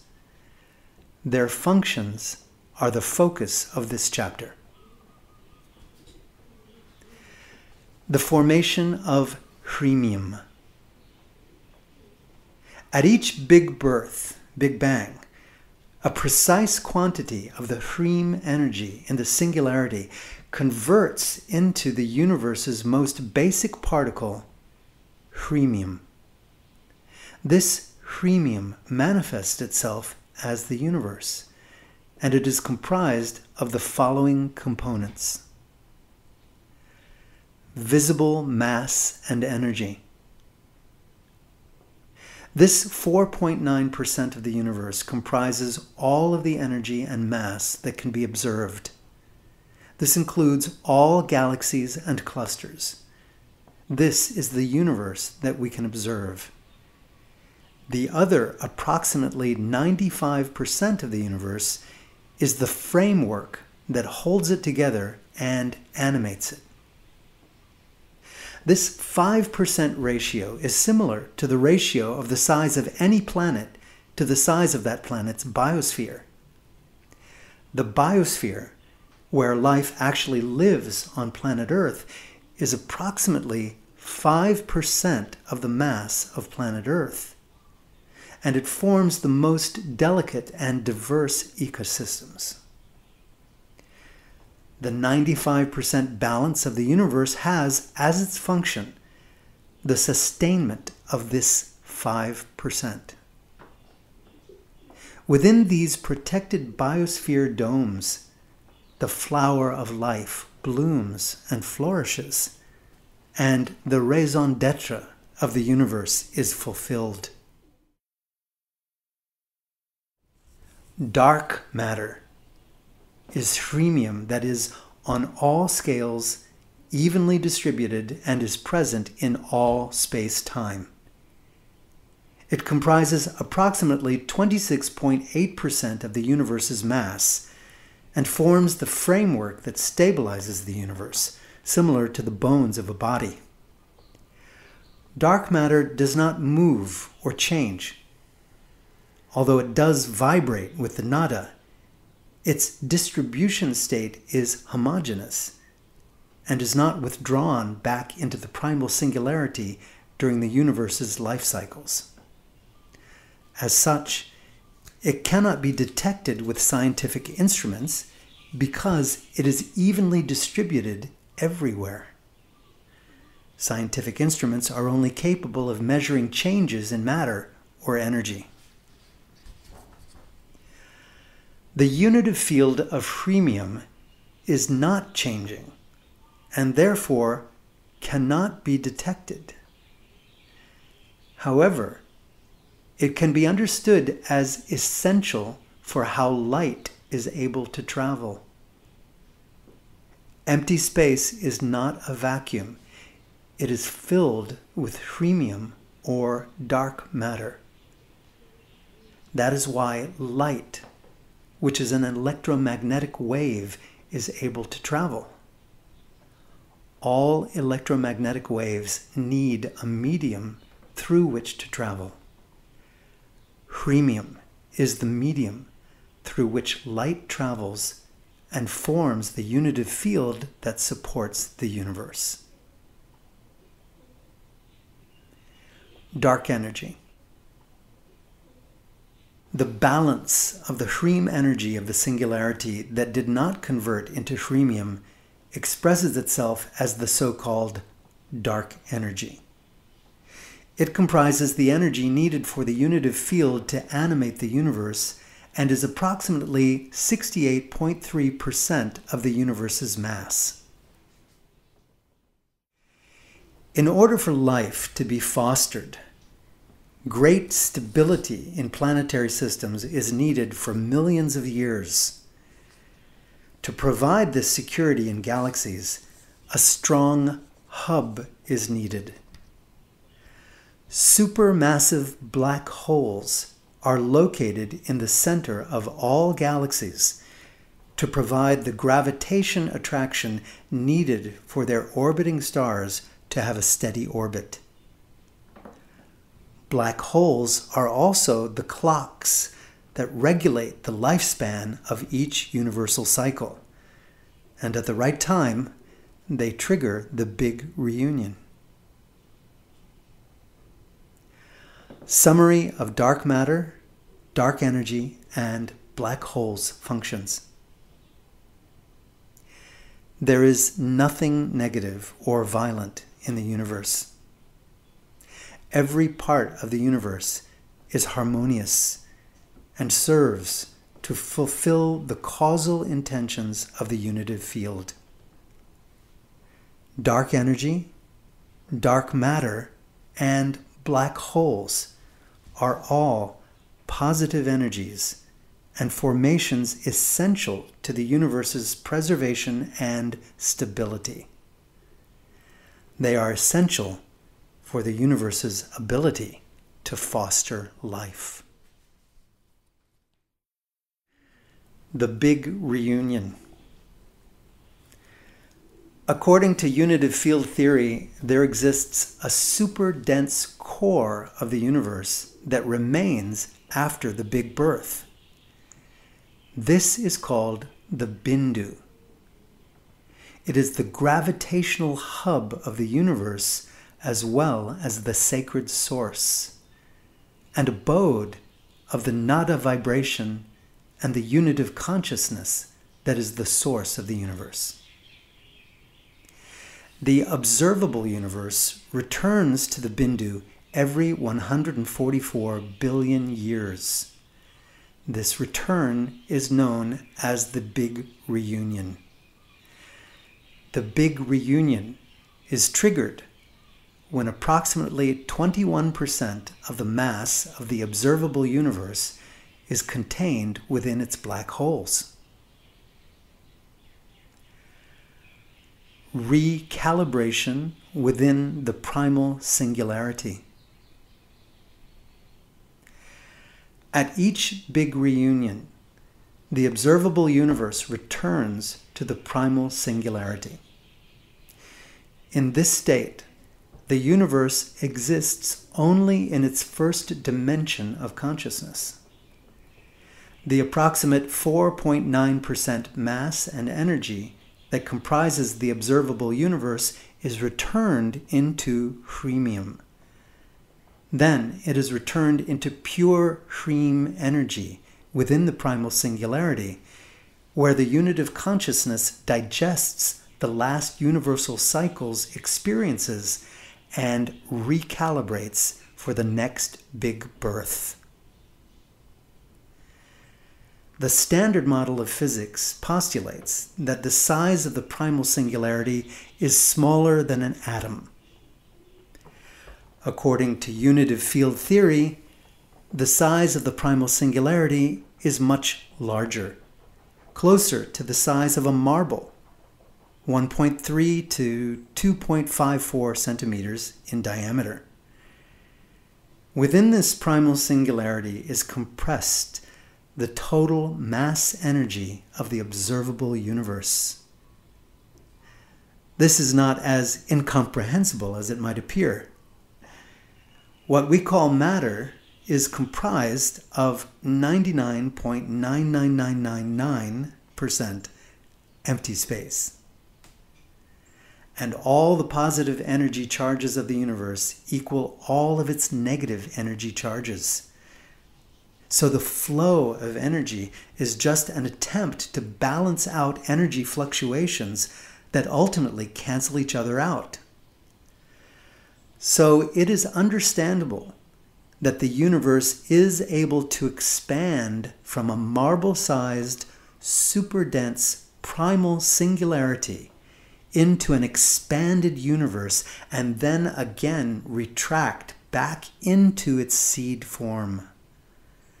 This is the eternal cycle of the unitive consciousness.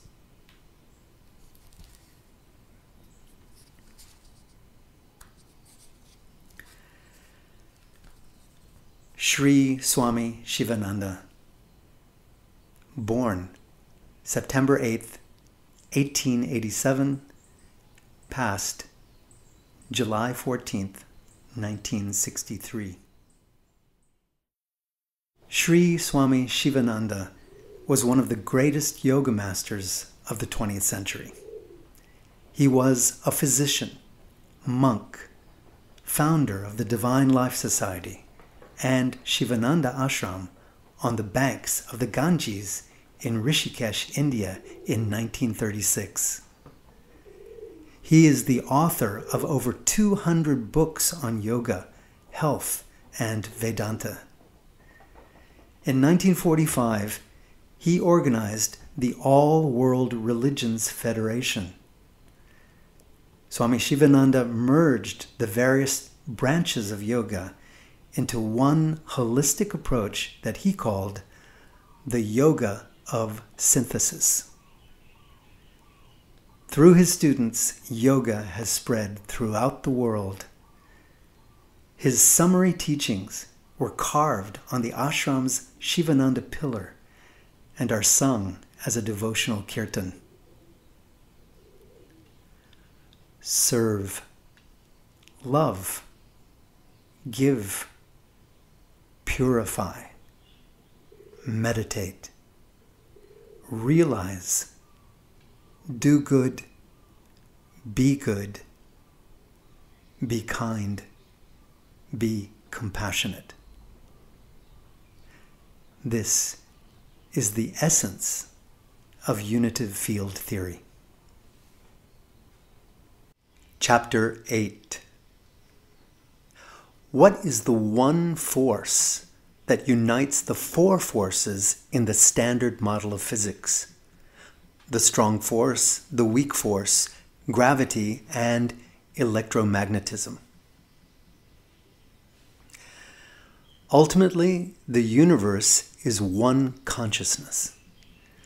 All of its laws manifest from one principle of nature. Consciousness, expressing itself as electromagnetism, is the one force unifying the four forces of nature.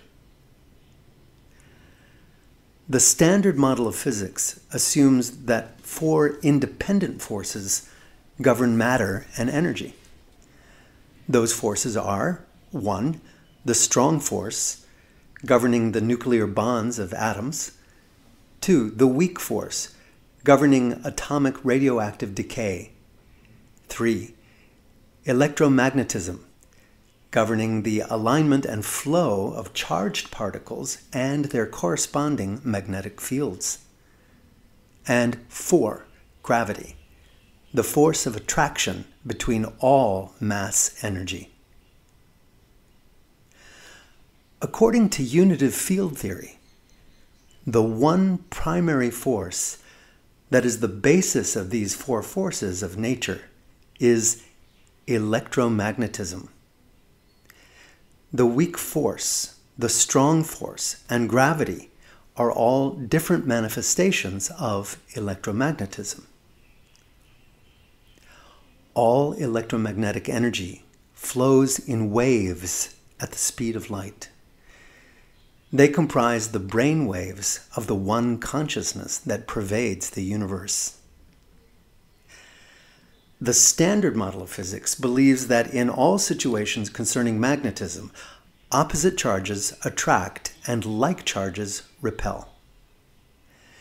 In unitive field theory, it is proposed that With sufficient pressure and temperature, these magnetic properties can be reversed so that like charges will attract. The term within unitive field theory for this state is electromagnetic resonance. During the state of electromagnetic resonance, like charges resonate with like charges. Electromagnetic resonance occurs under extreme pressures that compress the energy of the electrons from their normal rotational shells into the nuclei of their atoms. The great pressure and temperature needed to produce electromagnetic resonance occur in only 4 places in nature. 1. A supernova. Supermassive stars can maintain their nuclear fusion reactions for all of their elements, which are lighter in atomic weight than iron. When these stars begin to fuse their iron, it marks the end of the star's current incarnation, for iron cannot fuse into heavier elements within a star. Therefore, the star's expansive nuclear force cannot be sustained. The star's contractive force of gravity then prevails, and within seconds, the star collapses in what is called a supernova. The force of the imploding star has enough heat and pressure to force the electrons within its atoms into the nuclei of their atoms, thereby creating electromagnetic resonance. When this happens, heavier elements are fused, which provides the explosive nuclear energy that powers the supernova. 2. Supermassive black holes.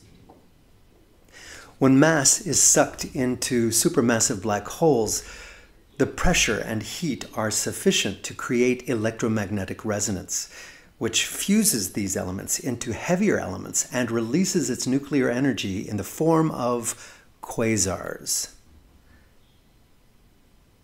3. Neutron stars. Neutron stars are formed when massive stars that have an initial mass of at least 8 times the mass as our Sun collapse in a supernova.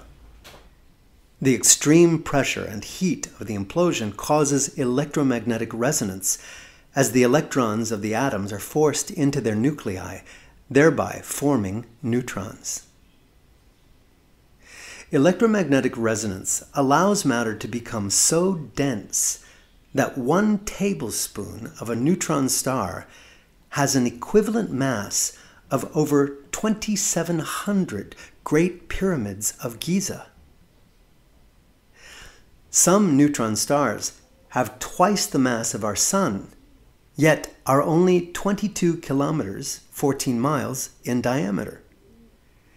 They can rotate at 43,000 revolutions per minute and emit strong electromagnetic radiation from their poles known as pulsars.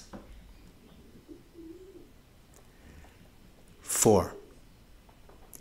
Within the universe's primal singularity. Within the primal singularity, the entire mass of the observable universe is compressed into a space the size of a marble. This is done through electromagnetic resonance. The Big Birth, Big Bang, is powered by the release of this resonance, so that like charges now repel each other. This repulsive force powers the universe's expansion. This force changes Hrem energy into Hremium and starts the clock ticking for the universe's next incarnation. The weak force is a manifestation of electromagnetism. The weak force, or weak interaction, is responsible for the radioactive decay of subatomic particles and plays an essential role in nuclear fission as first described by Lisa Meitner in 1938. Enrico Fermi proposed the first theory of weak interaction, known as Fermi's interaction, in 1933. The Standard Model of particle physics describes electromagnetism and the weak force as two different aspects of a single electroweak interaction, the theory of which was developed around 1968 by Sheldon Glashow, Abdus Salam, and Steven Weinberg. They were awarded the 1979 Nobel Prize in Physics for their work. In unitive field theory, it is proposed that the weak force is simply the release of electromagnetic resonance into common electromagnetism. The force of gravity is electromagnetic. Both the force of gravity and the force of electromagnetism share one revealing similarity. The force of attraction between any two masses for both gravity and electromagnetism is inversely proportional to the square of the distance between them. That means if the distance between the masses is twice as far, the attraction will be 1/4 the strength. According to unitive field theory, gravity is actually a manifestation of electromagnetism. It is a proven scientific fact that the attractive force of magnetism is, in all domains of nature, stronger than its repulsive force.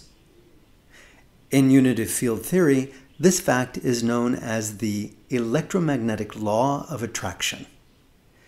We'll discuss the electromagnetic law of attraction more thoroughly in the next chapter. The universe itself favors attraction over repulsion. As such, the force in the Standard Model called gravity is that subtle weak differentiation between the electromagnetic force of attraction and the electromagnetic force of repulsion in all mass energy in the universe. Gravity is the sum total of all electromagnetic attractions less all electromagnetic repulsions. The strong force is the force of electromagnetic resonance. The drawing shown is of the strong force's alignment of quarks and gluons.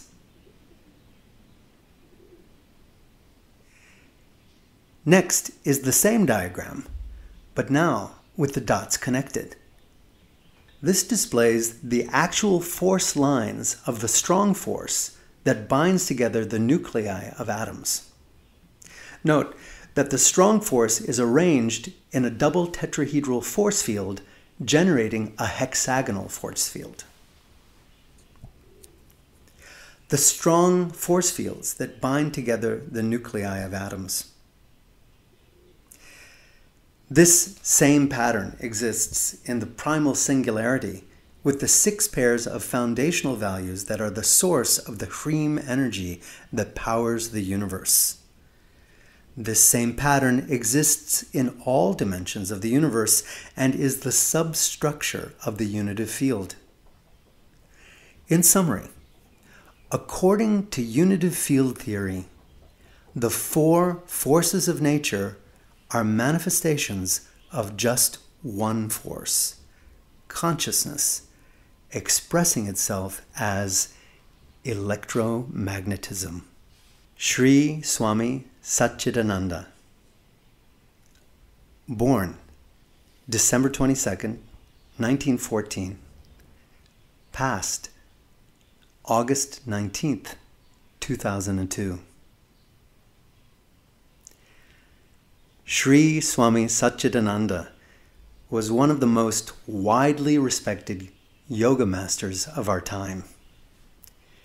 He was a world leader in promoting interfaith harmony.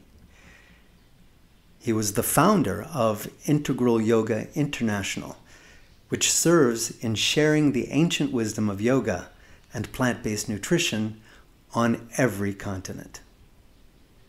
His life and teachings express the essence of unitive field theory. Sri Swami Satchidananda's core teaching is: the dedicated ever enjoy supreme peace. Therefore, live only to serve. Chapter 9. What is the force that generates the rotational spin of all matter from the microcosm of the atom to the macrocosm of a galaxy?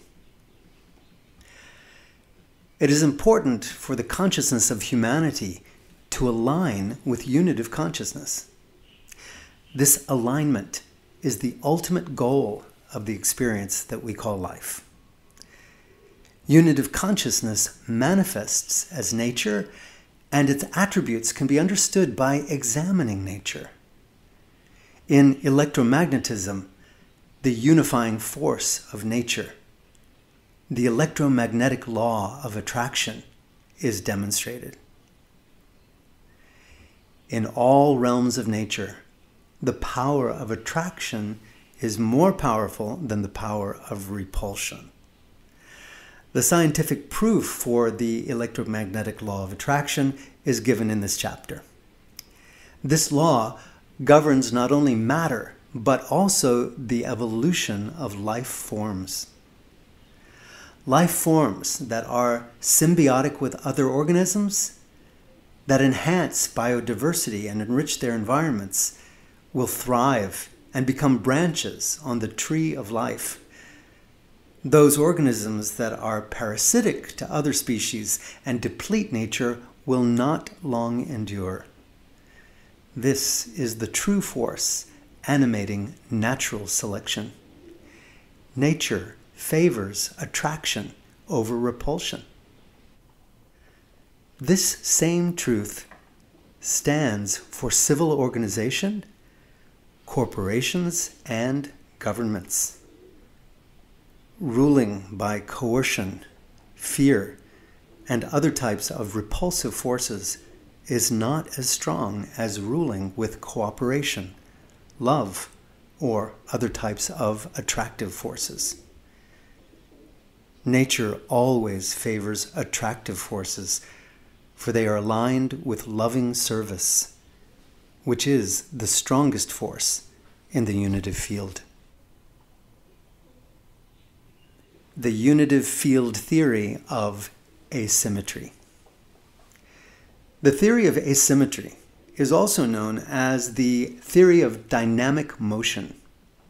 According to this theory, in all dimensions of the universe, a certain amount of randomness or unevenness exists to ensure that a perfect equilibrium or state of static stability is never possible. The reason for this primary theory is that if perfect balance were ever to exist at any point in time, the universe would have no reason to move from that point, so it would, therefore, remain still or static. To prevent this stagnant state and to ensure that the universe's primary intention to know who am I and how may I serve is advanced, the universe is inherently in dynamic movement. All mass and all energy must continually rotate and revolve, and the universe as a whole must either expand or contract. The unitive field theory of the electromagnetic law of attraction. Unitive field theory postulates that the primary force that generates the universe's asymmetry is the imbalance between the force of attraction and the force of repulsion in electromagnetism.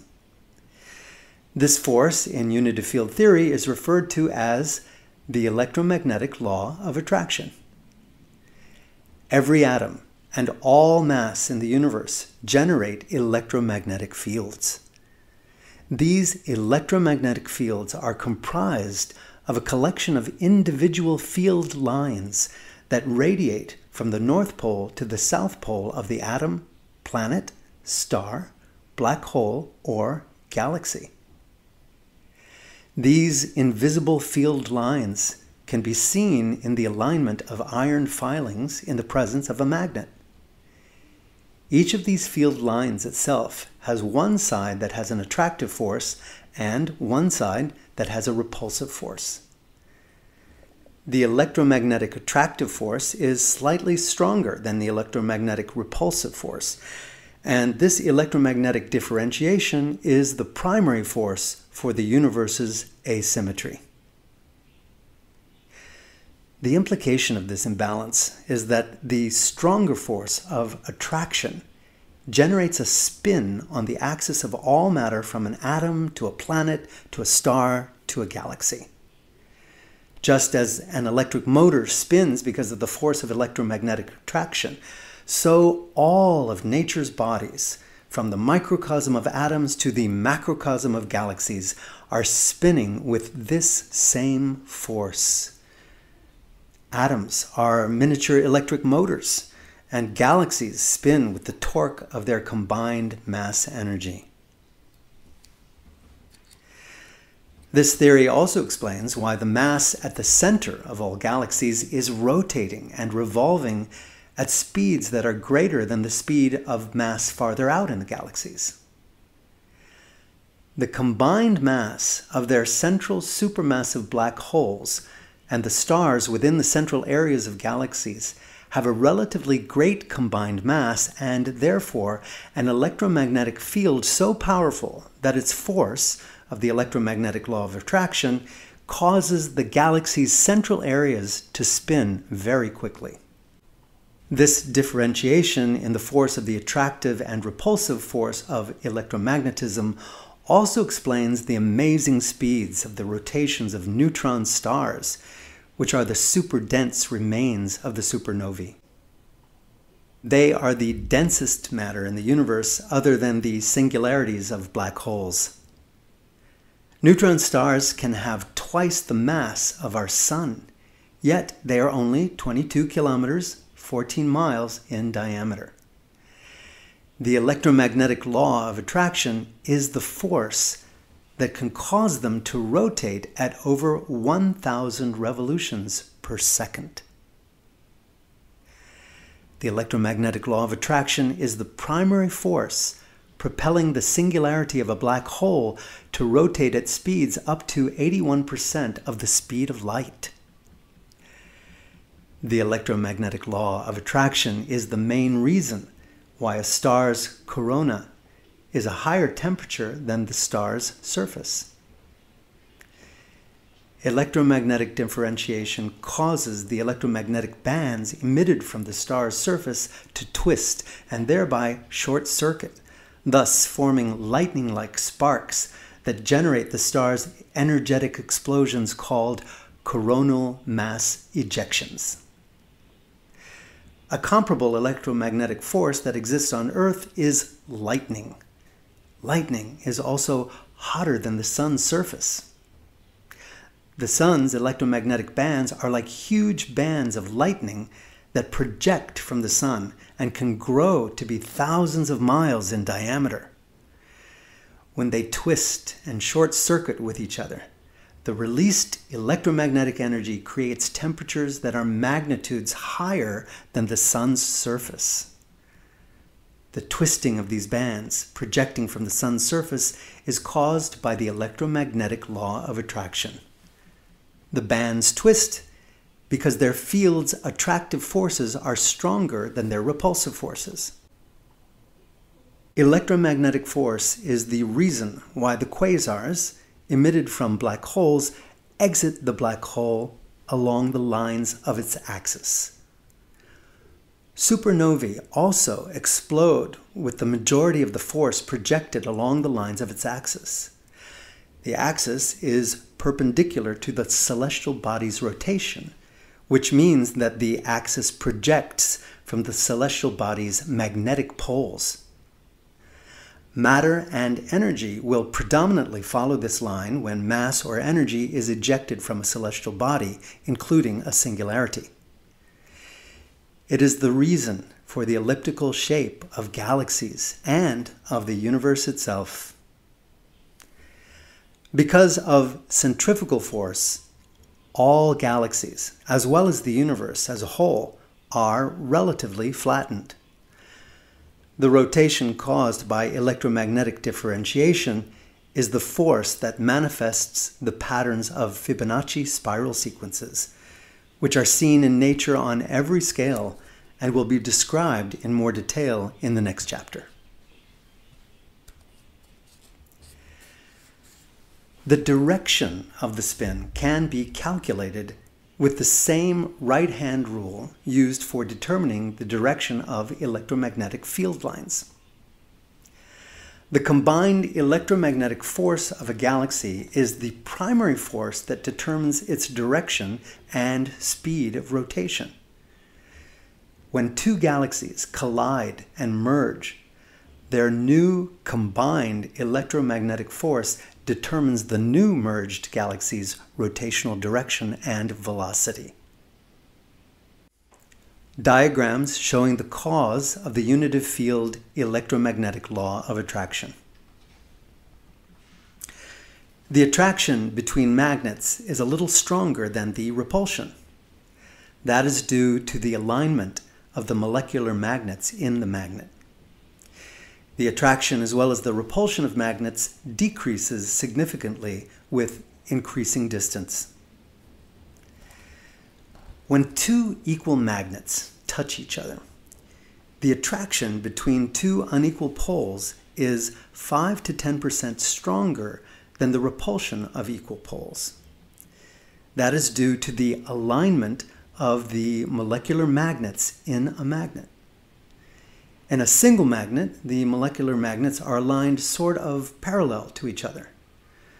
The more regular the molecular magnets are aligned, the higher the magnet's strength. Attraction.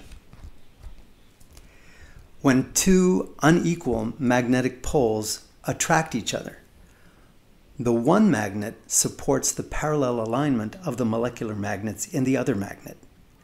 This renders both magnets a little stronger. Repulsion. When two equal magnetic poles repel each other, the one magnet disturbs the parallel alignment of the molecular magnets in the other magnet. This renders both magnets a little weaker. If you pull them far enough apart, however, they regain their original order and therefore their original strength. In summary, the unitive field electromagnetic law of attraction shows that the difference in the force of attraction and the force of repulsion in electromagnetism is the driving force that animates the spins and rotations that are present in the universe, from atoms to galaxy clusters. The Light of Truth Universal Shrine. Lotus in Virginia is a unique temple dedicated to the interfaith ideal that truth is one, paths are many. The central light column symbolizes the light of truth that illuminates all faiths. The light column rises and divides to illuminate each of the altars. This vision of Swami Satchidananda was designed, engineered, and installed by Frederick Swarup Honig and Dr. Paul Prashant Hansma. Chapter 10. What are the forces that cause the universe's recurring hexagonal patterns and logarithmic Fibonacci spiral sequences. The forces of electromagnetic differentiation, combined with the gravitational and centrifugal forces, form the classic signature of the unitive field's manifestation, the logarithmic spirals that are predominant in every magnitude of nature. These spirals, known in unitive field theory as the nada rupa, are the fingerprint of the unitive field and are present in all 6 of the universe's dimensions. Correlation between seed and plant.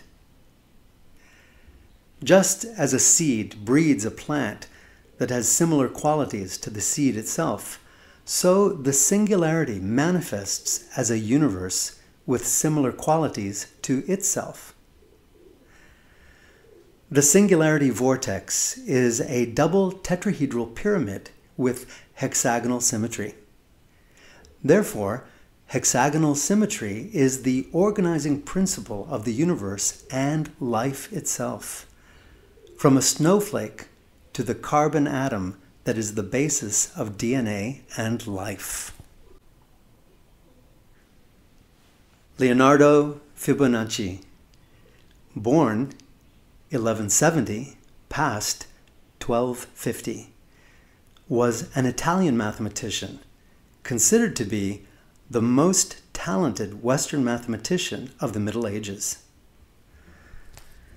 Fibonacci popularized the Hindu-Arabic numeral system in the Western world, primarily through his composition in 1202 of Liber Abaci, Book of Calculation. He also introduced to Europe the sequence of Fibonacci numbers, which he used as an example in Liber Abaci. In that work, he also introduced and advocated using the so-called modus Indorum, method of the Indians, today known as Arabic numerals. He first proposed numeration with the digits 0 through 9 and place value. The book showed the practical importance of the new numeral system by applying it to commercial bookkeeping, conversion of weights and measures, the calculation of interest, money changing, and other applications. The book was well received throughout educated Europe and had a profound impact on European thought. The significance of the development of the positional number system is probably best described by the French mathematician Pierre-Simon Laplace, born 1749, passed 1827, who wrote, "It is India that gave us the ingenious method of expressing all numbers by the means of 10 symbols, each symbol receiving a value of position as well as an absolute value. A profound and important idea which appears so simple to us now that we ignore its true merit. But its very simplicity, the great ease which it has lent to all computations, puts our arithmetic in the first rank of useful inventions. And we shall appreciate the grandeur of this achievement when we remember that it escaped the genius of Archimedes and Apollonius, 2 of the greatest minds produced by antiquity."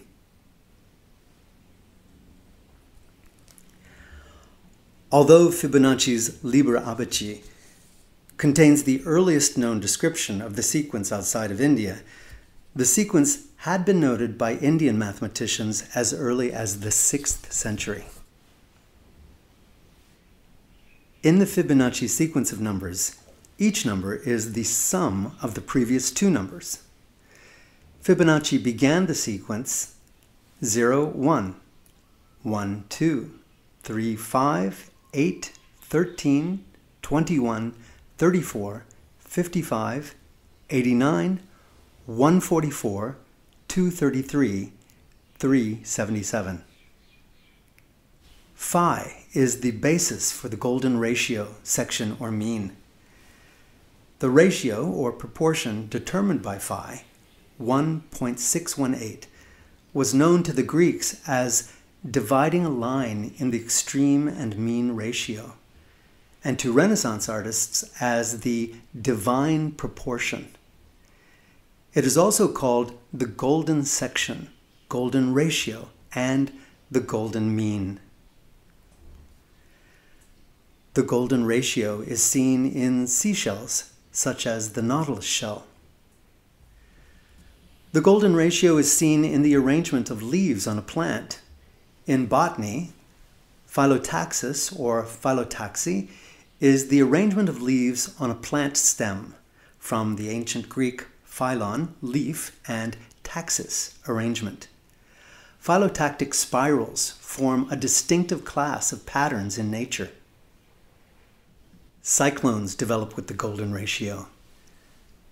Shown are 3 tropical cyclones of the Pacific typhoon season at different stages of development. The weakest on the left demonstrates only the most basic circular shape. A stronger storm, in the top right, demonstrates spiral banding and increased centralization, while the strongest, on the lower right, has developed an eye. Fibonacci sequences appear throughout nature, from the arrangements of the seeds on a sunflower to the spiral arms of galaxies. This is because within the seed of the singularity, the Hrem unit of consciousness itself is arranged in Fibonacci sequences. The glory of unit of consciousness is one with this fingerprint. This is the pattern of the nada itself. The sacred nada vibration causes the unitive field to align and arrange itself into this pattern in all space, time, and dimensions. This is the expression of nada energy in matter. The universe ultimately is this one repeating pattern expressed in unique ways. This pattern in unitive field theory is known as the Nada Rupa. The Nada Rupa is the golden ratio Fibonacci sequence pattern that repeats throughout nature. The Nada Rupa is the form that the nada vibration creates in consciousness and in matter. From the arrangement of the Hrem consciousness within the singularity to the manifested universe, the unitive field fingerprint is a mandala, permeating all dimensions of the unitive field. The Nada Rupa is the organizing force for the Fibonacci spirals pervading the universe. It can be seen throughout nature. Shown, it is seen in the layout of the seeds of a sunflower. The unitive field theory.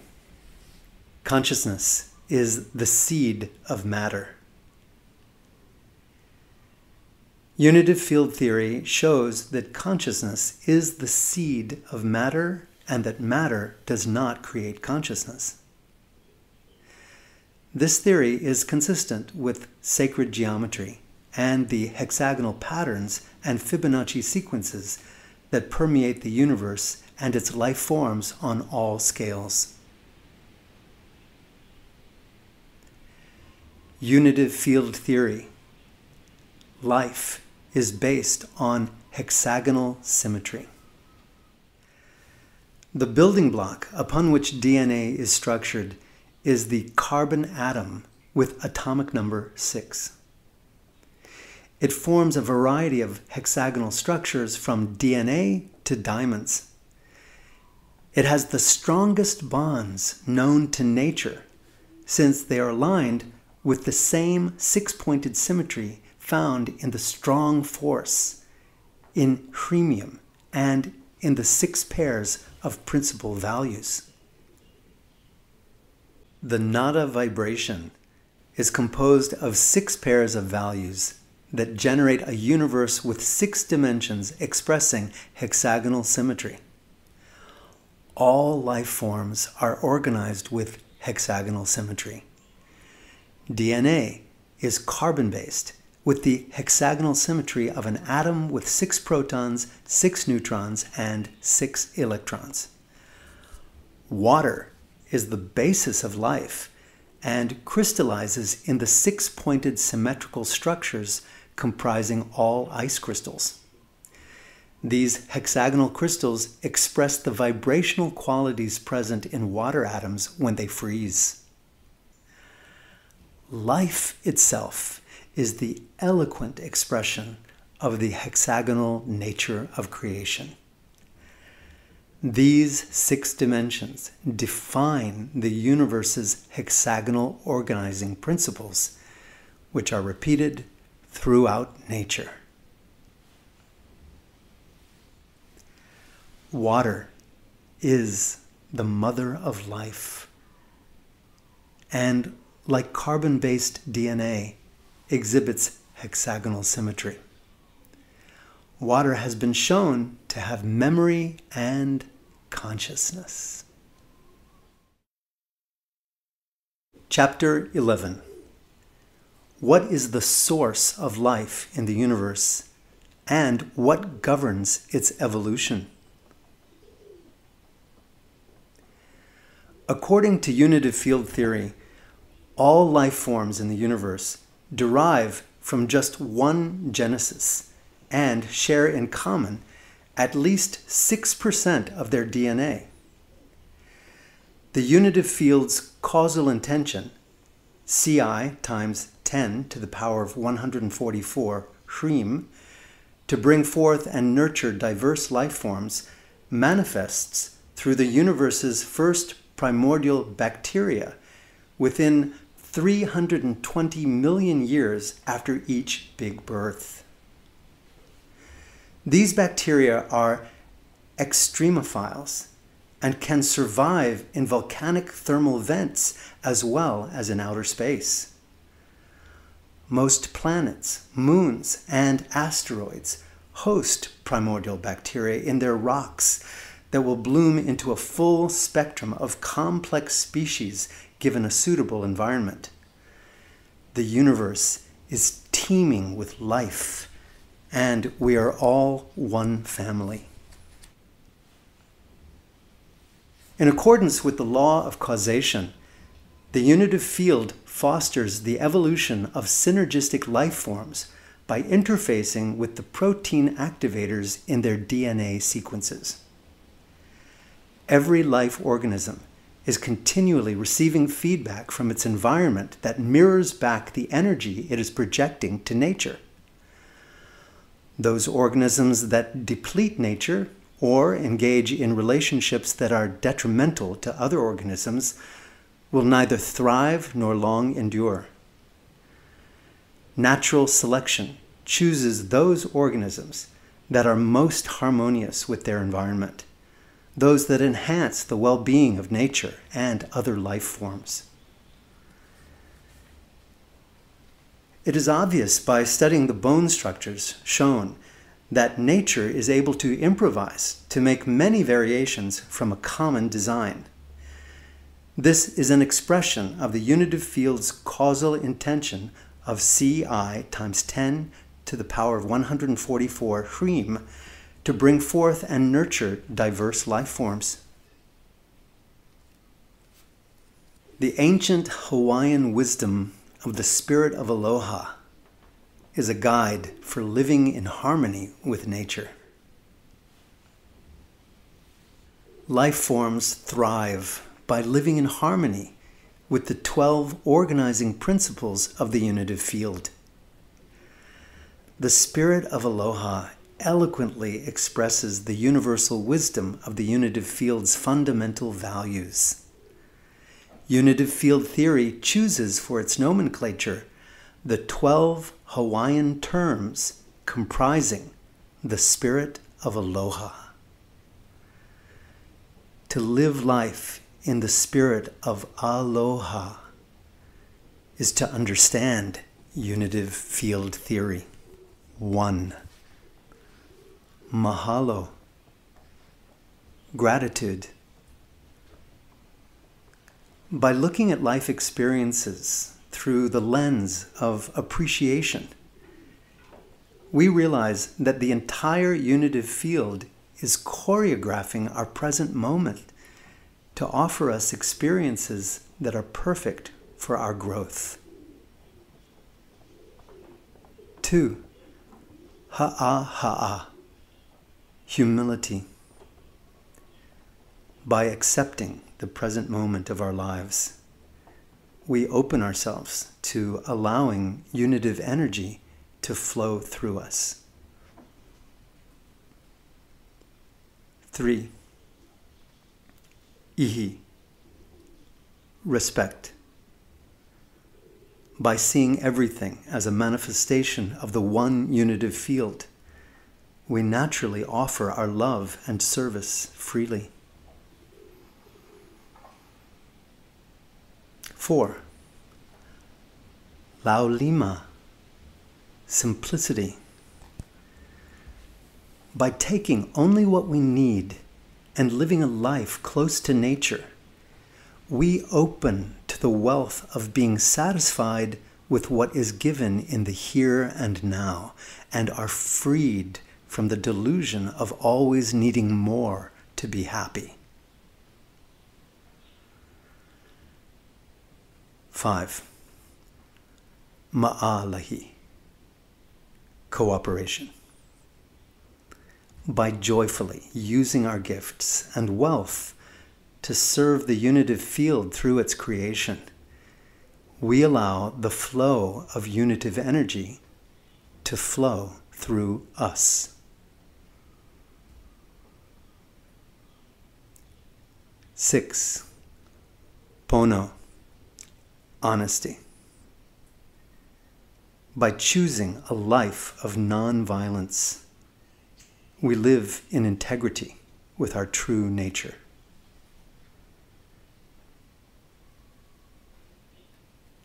7. Hau'oli. Happiness.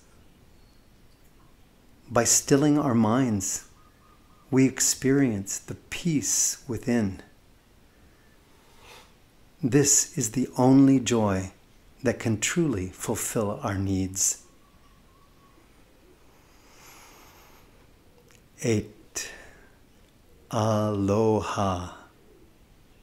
Love.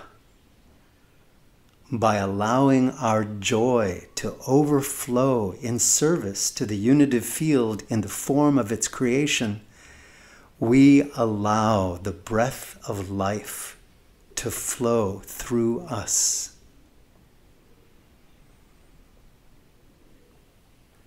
9.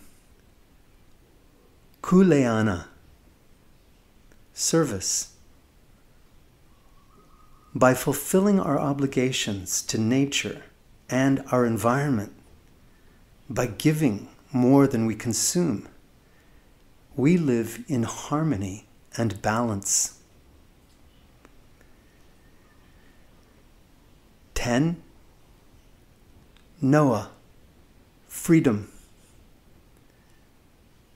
By choosing to depend on our connection with the unitive field as the source of our happiness, we free ourselves from depending on the approval of others. 11. Maluhia. Peace. By seeing all of our experiences as perfect for our ultimate growth, we live in appreciation, the seed of contentment.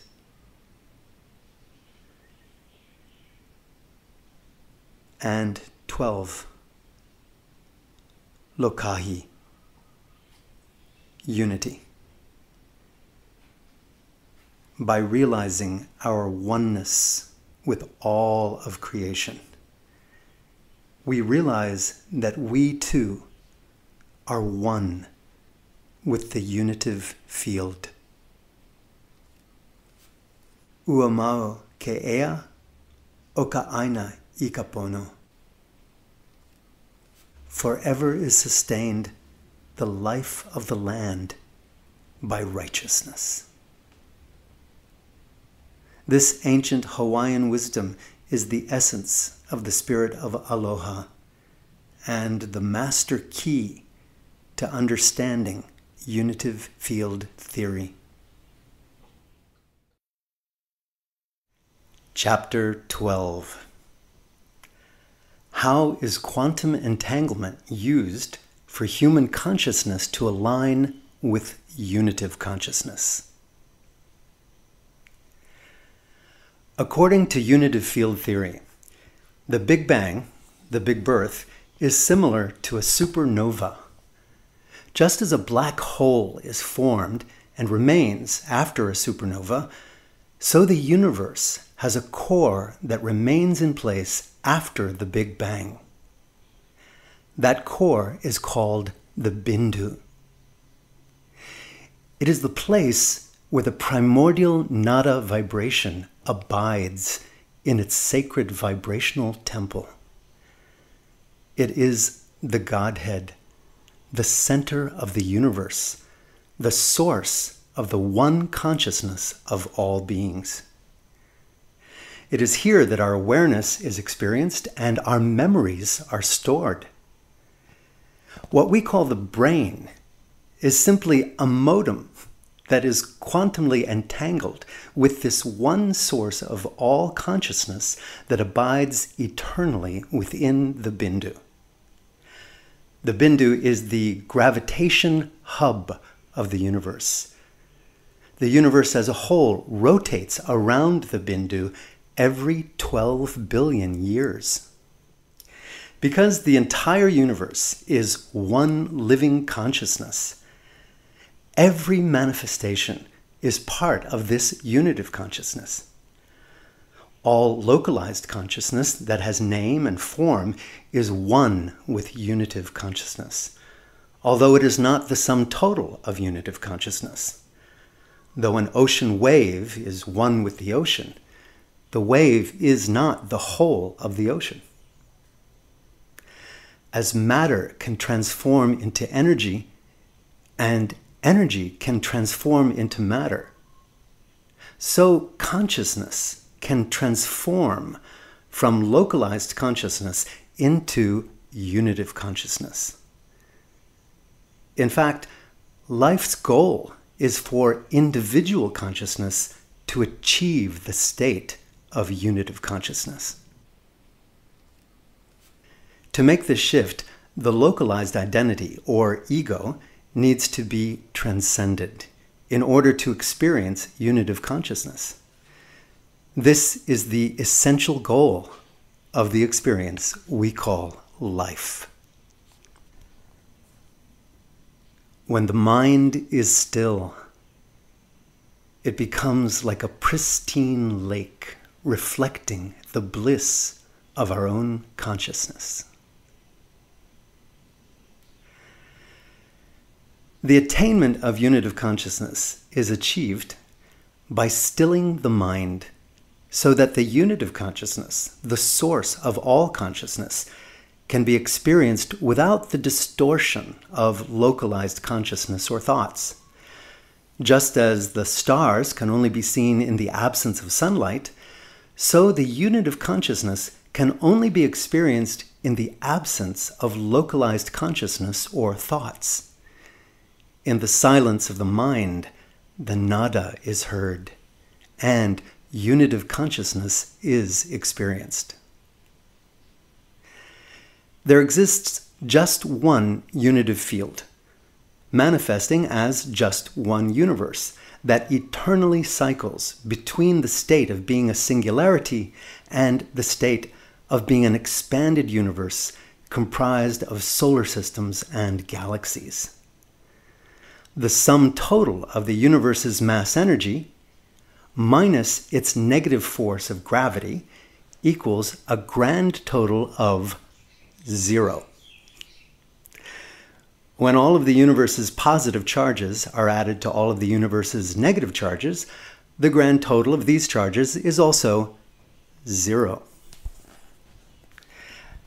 Therefore, the unitive field is able to manifest the universe out of a quantity with no mass and no charge, using only the law of causation, Ci squared times m equals E.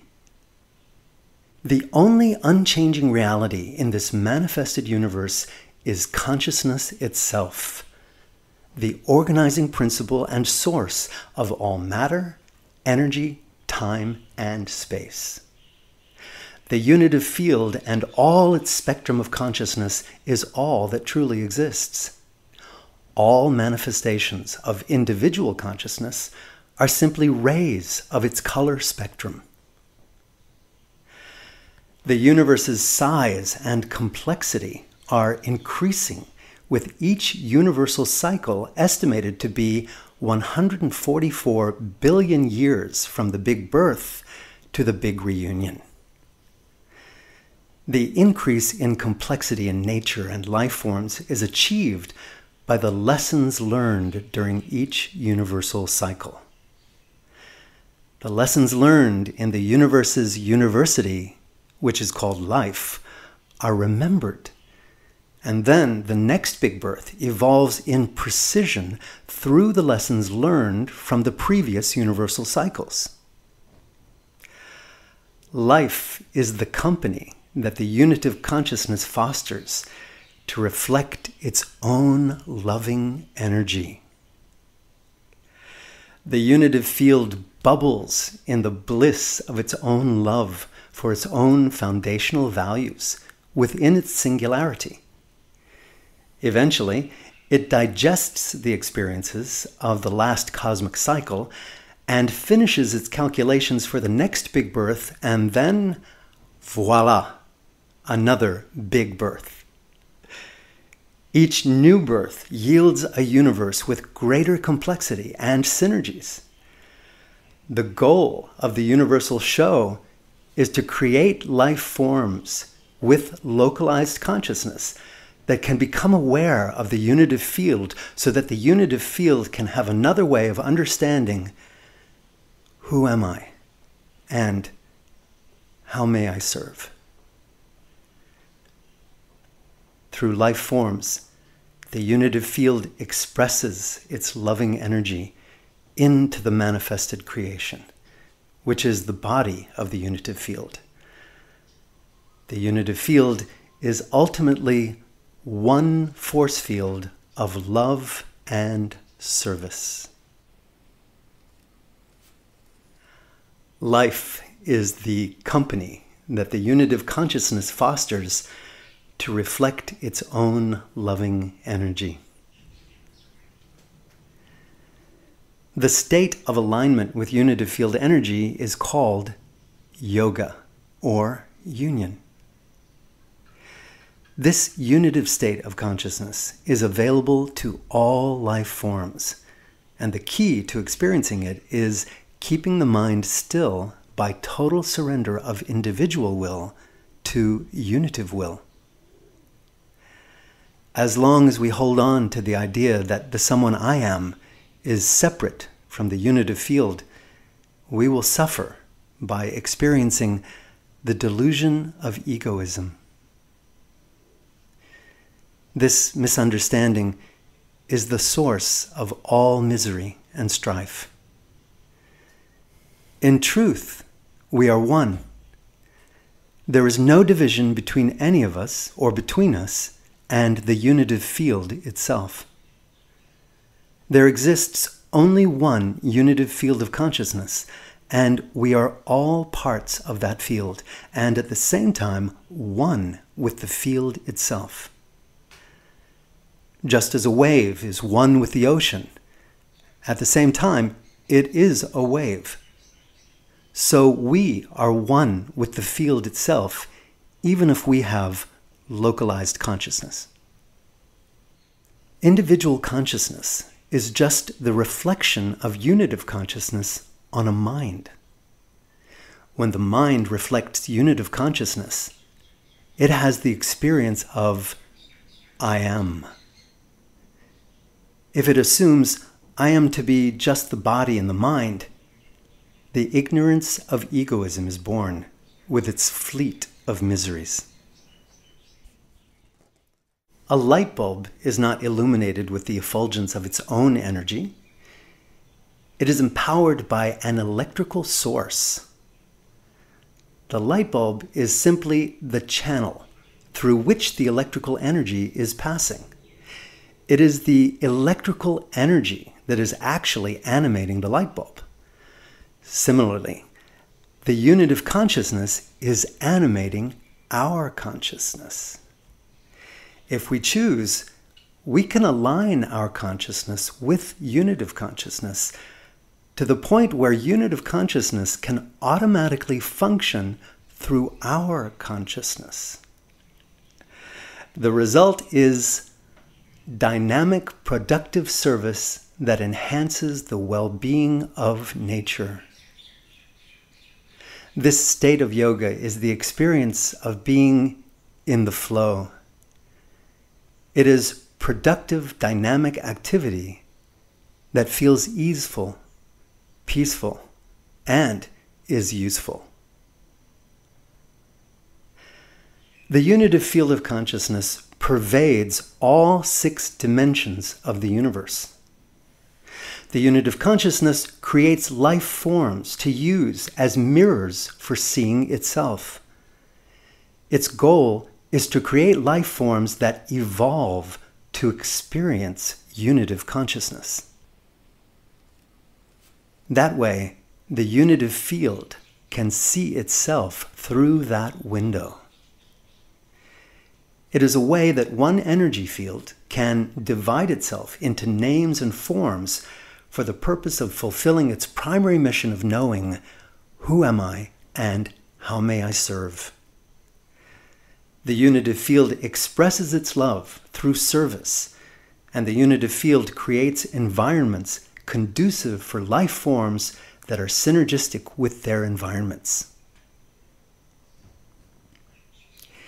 Unitive field theory nomenclature.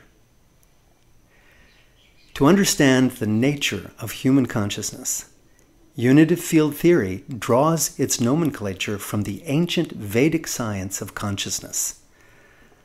The following Sanskrit terms are incorporated into unitive field theory. 1.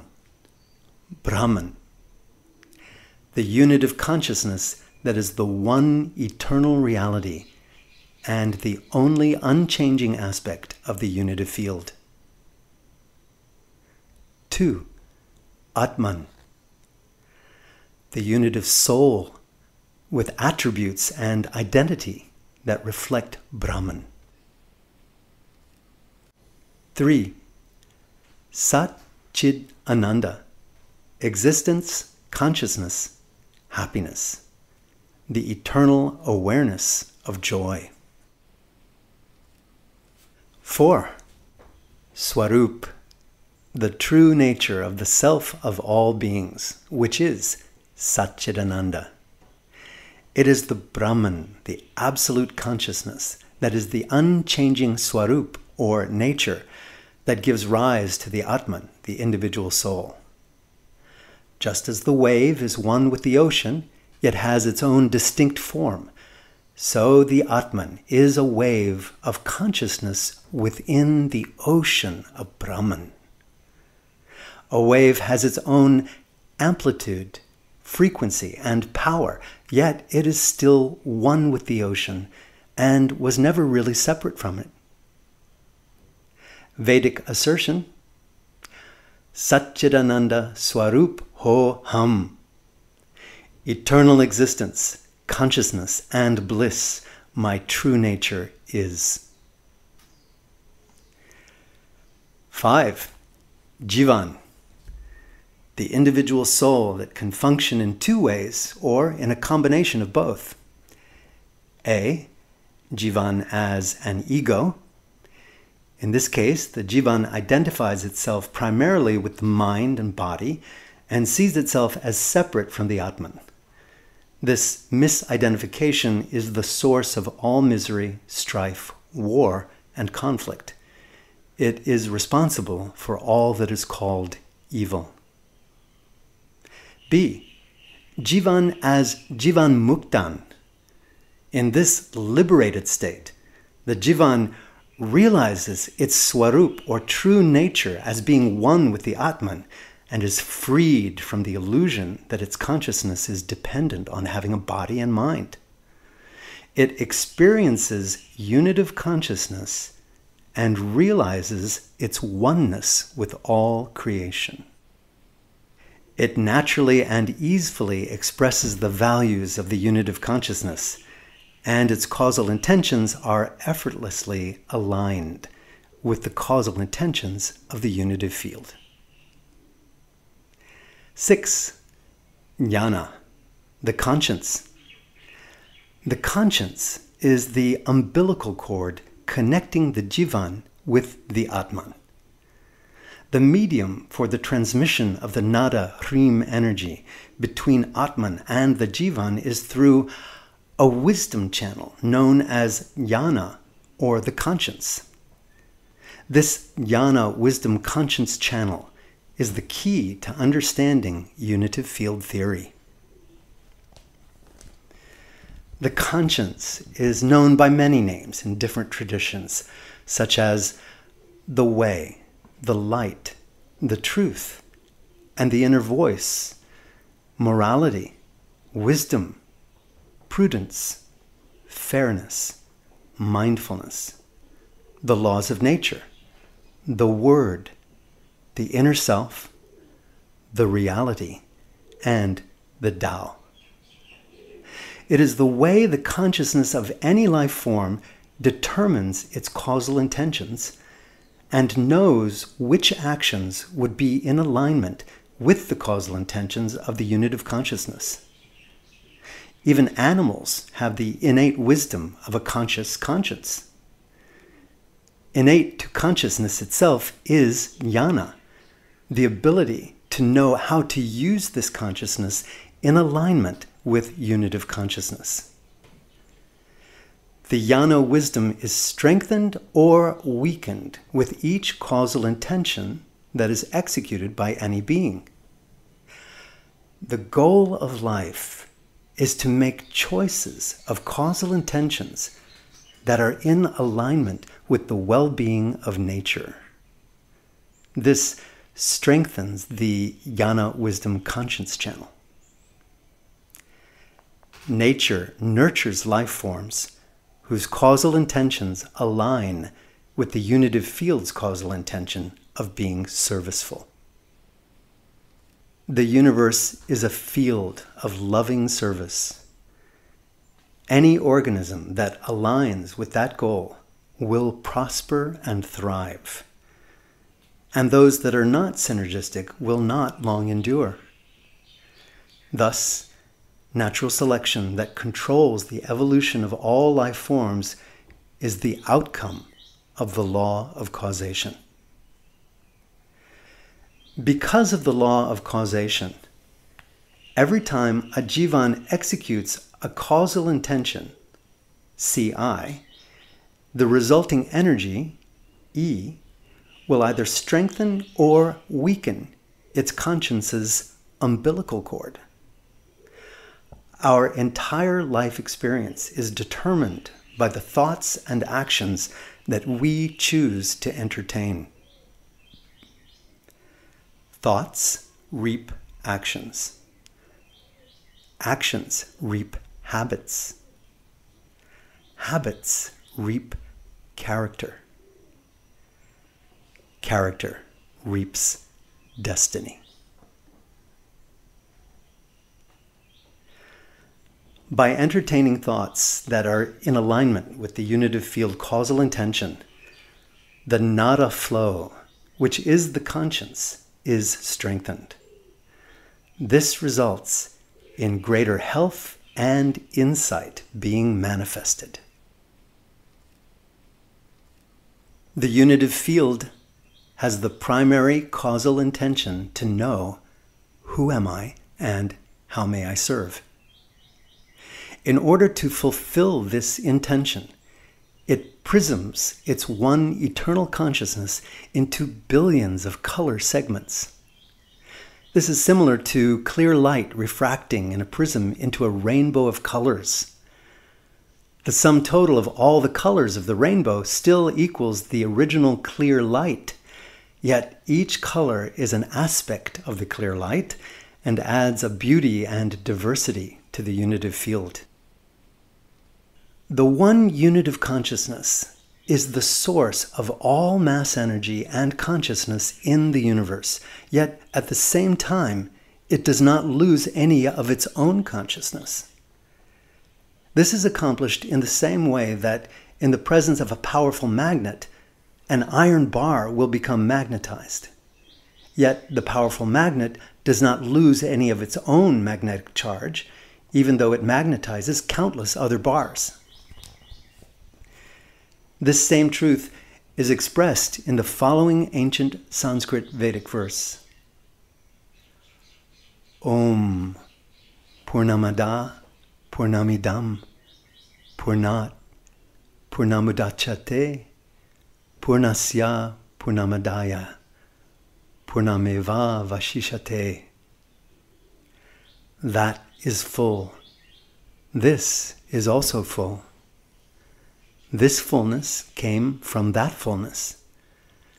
Though this fullness came from that fullness remains forever full. The universe and all of its consciousness is manifested out of the unitive consciousness. Yet the unitive consciousness remains full and is in no way diminished in the process.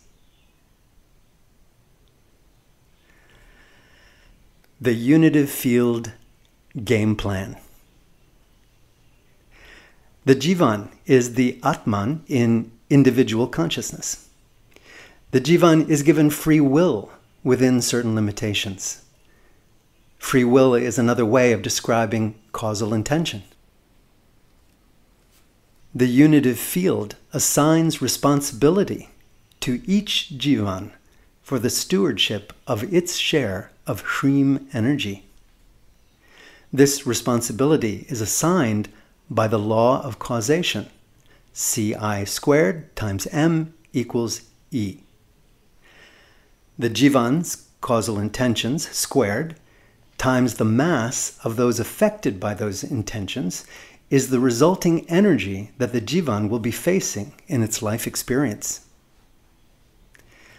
The goal of the Jivan is to align with unitive energy by performing actions that are synergistic with the environment and other organisms.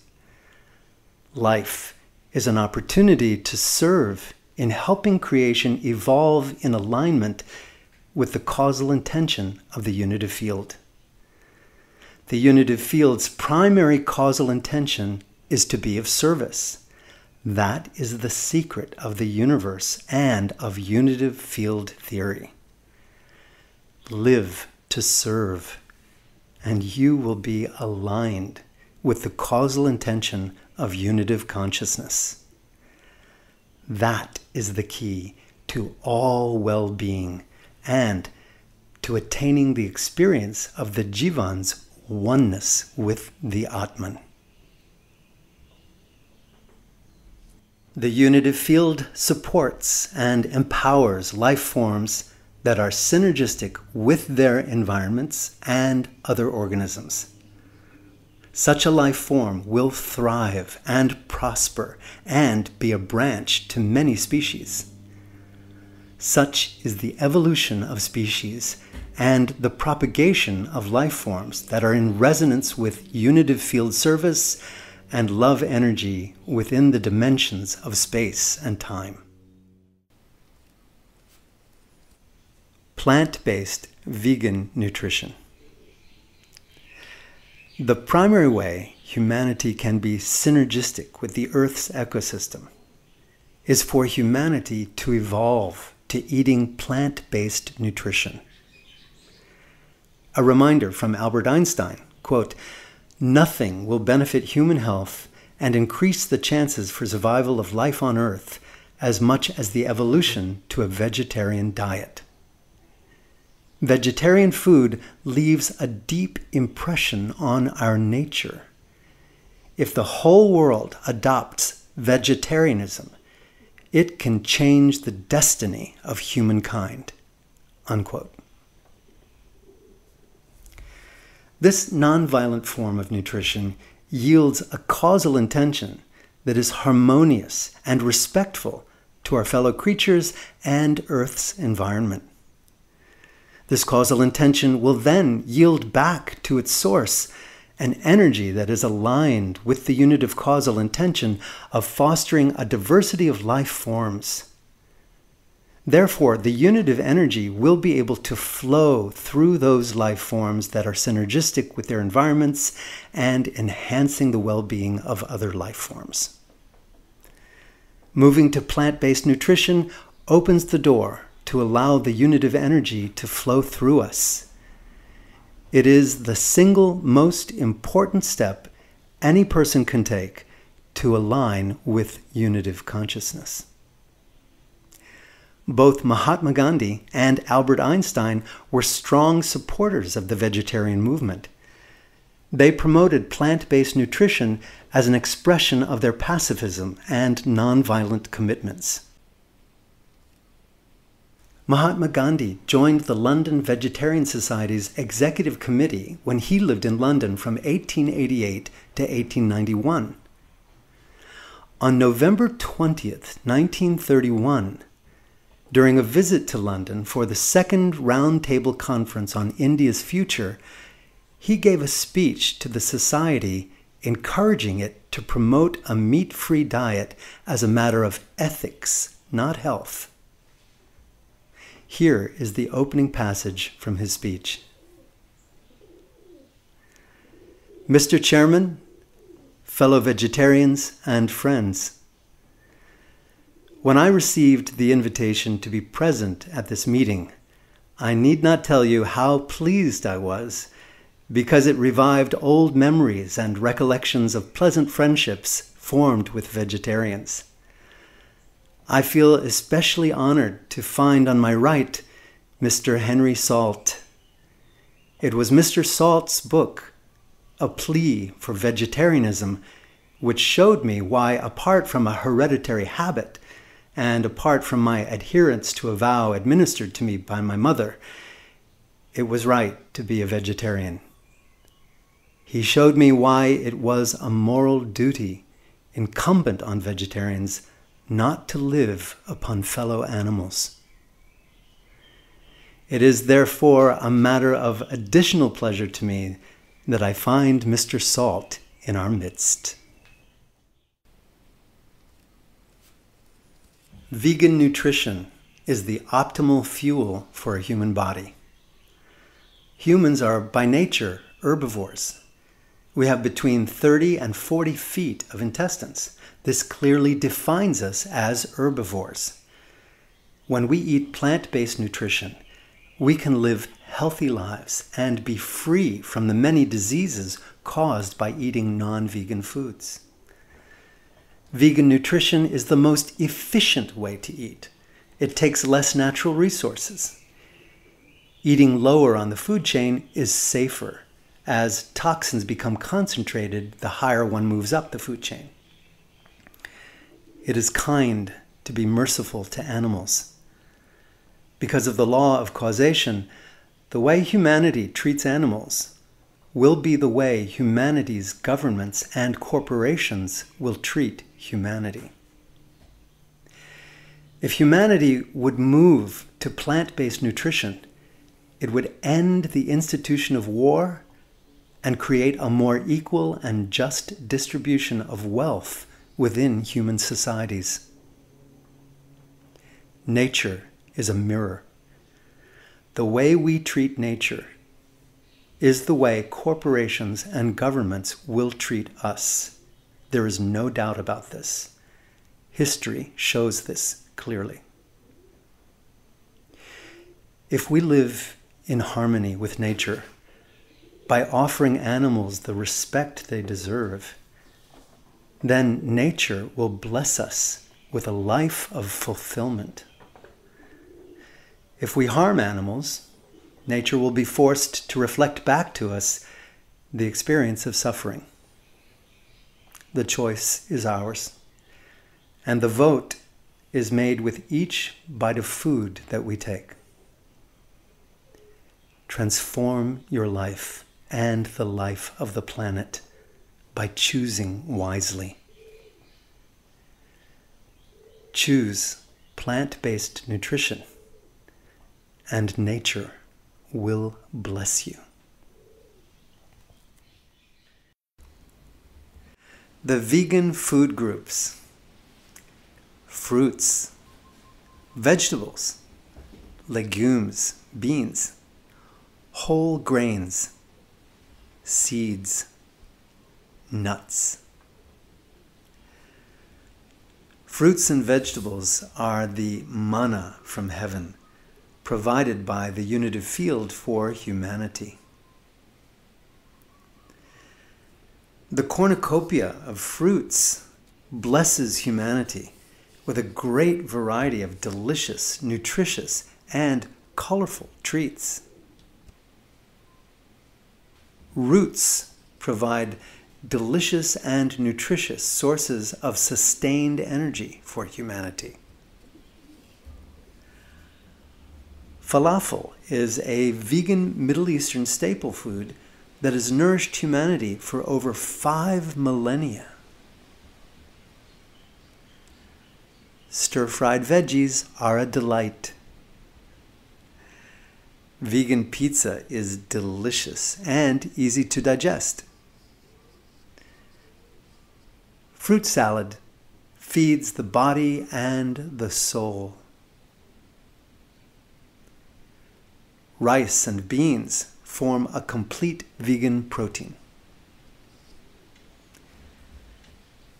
Vegan cheeses are delicious, nutritious, and easy to digest. Vegans form one of the fastest growing segments of humanity. Vegans are the wave of the future and the dawn of a human race that harmonizes with its environment. The Veggie Pride Parade in Lower Manhattan is an annual celebration of vegan and vegetarian diets. Patrick Baboumian, Germany's strongest man, is a vegan. Vegan nutrition is ideal for bodybuilders and athletes. Many of the world's greatest athletes are vegan. The 8 limbs of yoga are the basis of unitive field theory. The 8 limbs of Ashtanga Yoga are a tree of life to those who take shelter in its branches.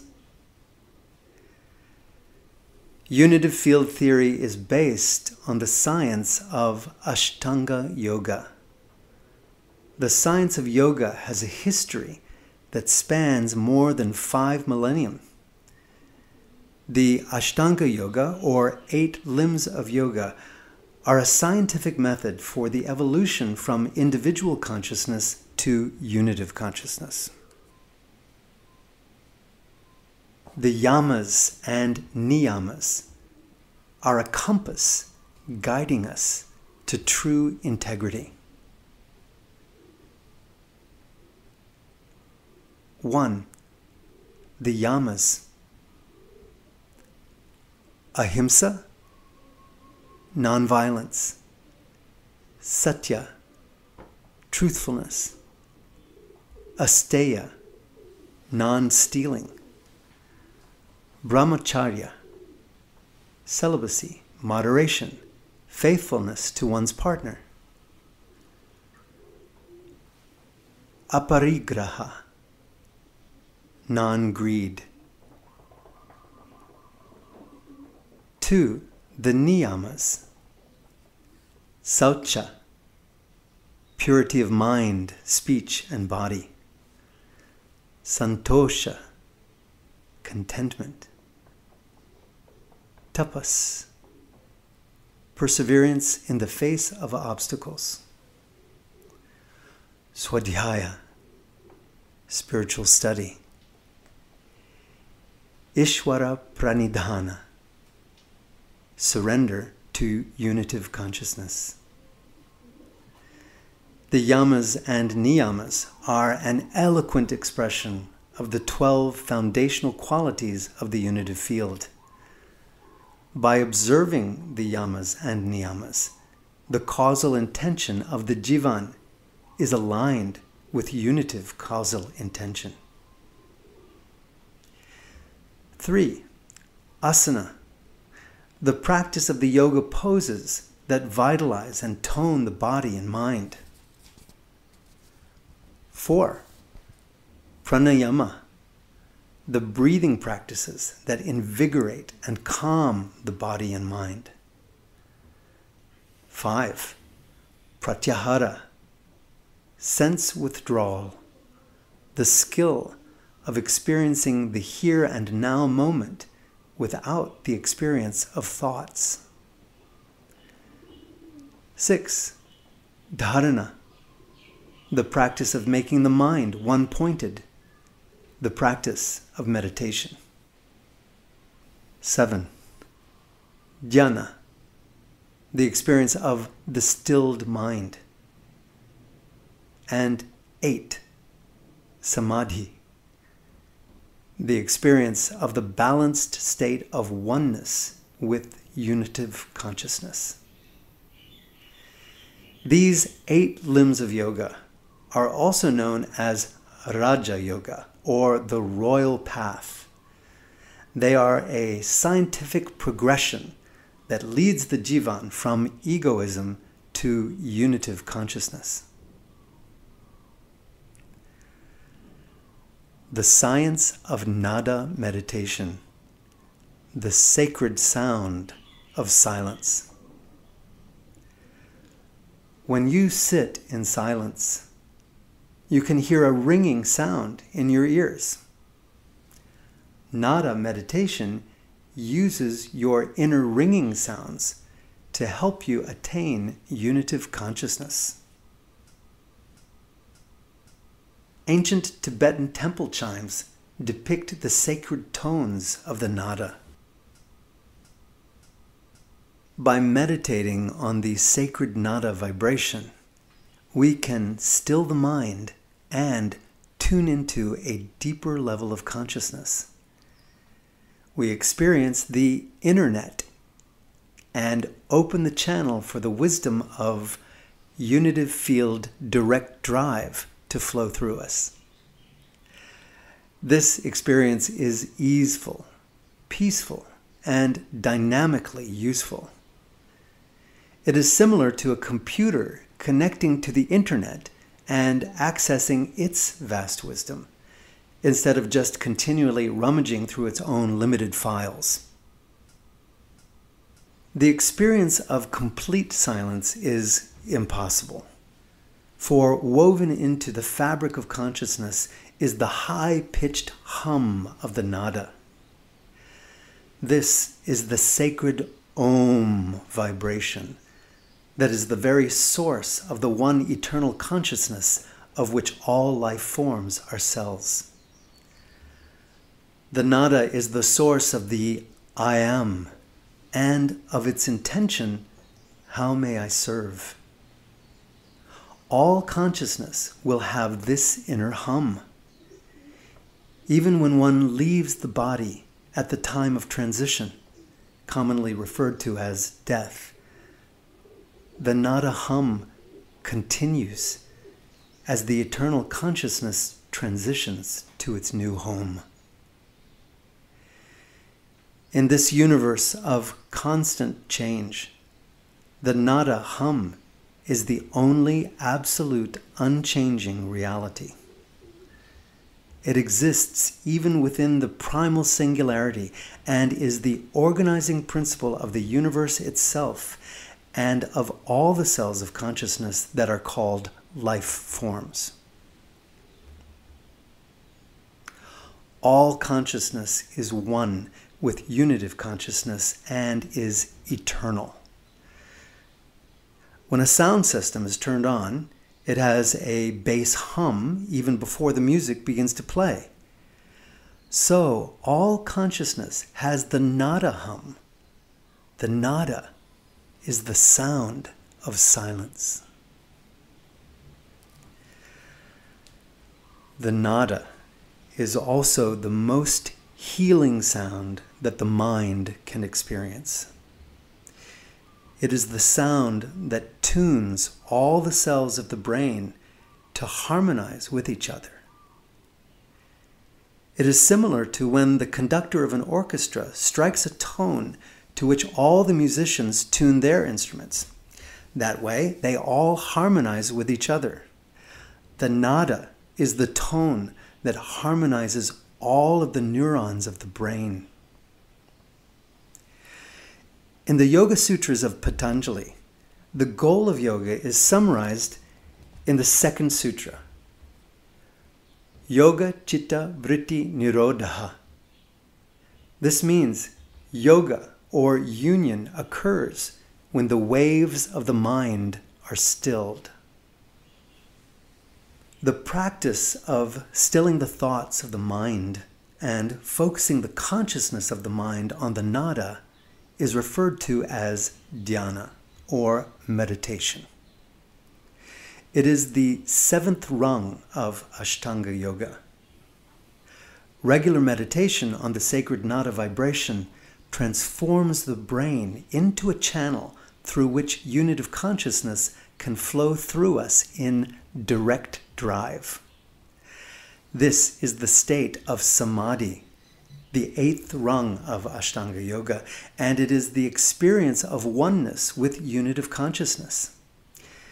This is the goal of life and the greatest gift any person can offer in service to humanity.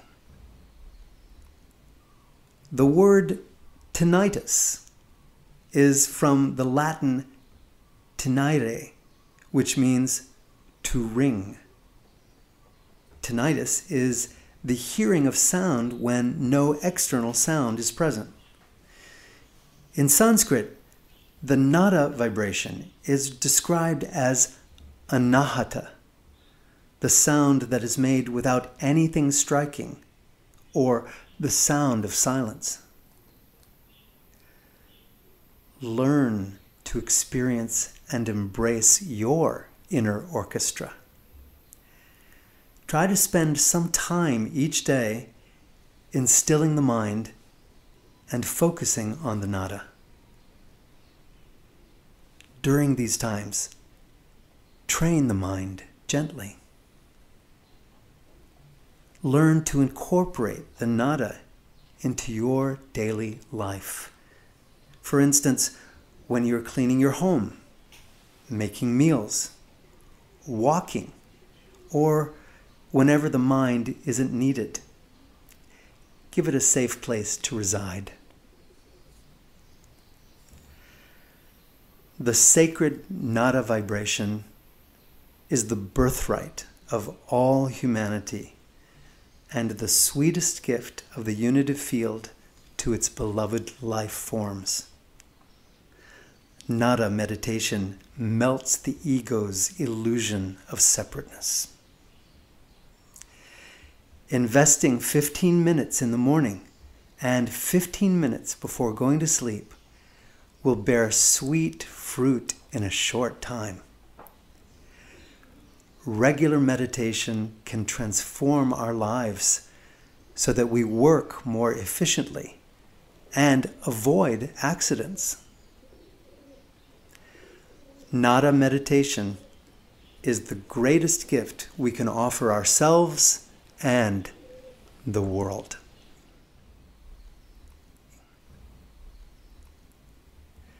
The lotus is the symbol of the spiritual path. Although it grows in the stagnant, muddy water, it rises above that and is pristine. The following ancient Sanskrit sloka expresses the 10 to the power of 144 Hrim force of intention for the unitive field to nurture life in the universe. Om Sarvesham Svastir Bhavatu Sarvesham Shantir Bhavatu Sarvesham Purnam Bhavatu Sarvesham Mangalam Bhavatu. Om Shanti, Shanti, Shanti. May there be well-being everywhere. May there be peace everywhere. May there be fulfillment everywhere. May there be auspiciousness everywhere. Om. Peace, peace, peace be unto all.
Gratitude, humility, respect, cooperation, honesty,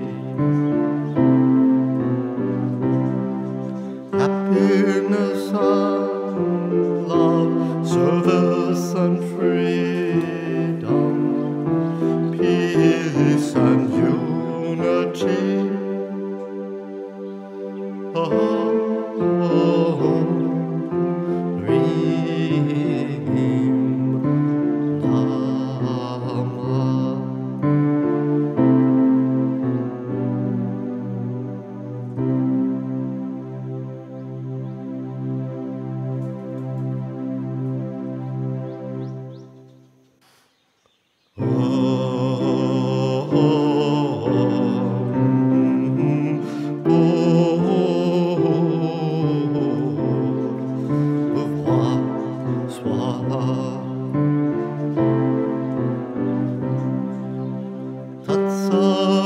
Tatsavetur varenyam Bargo devasyati mahi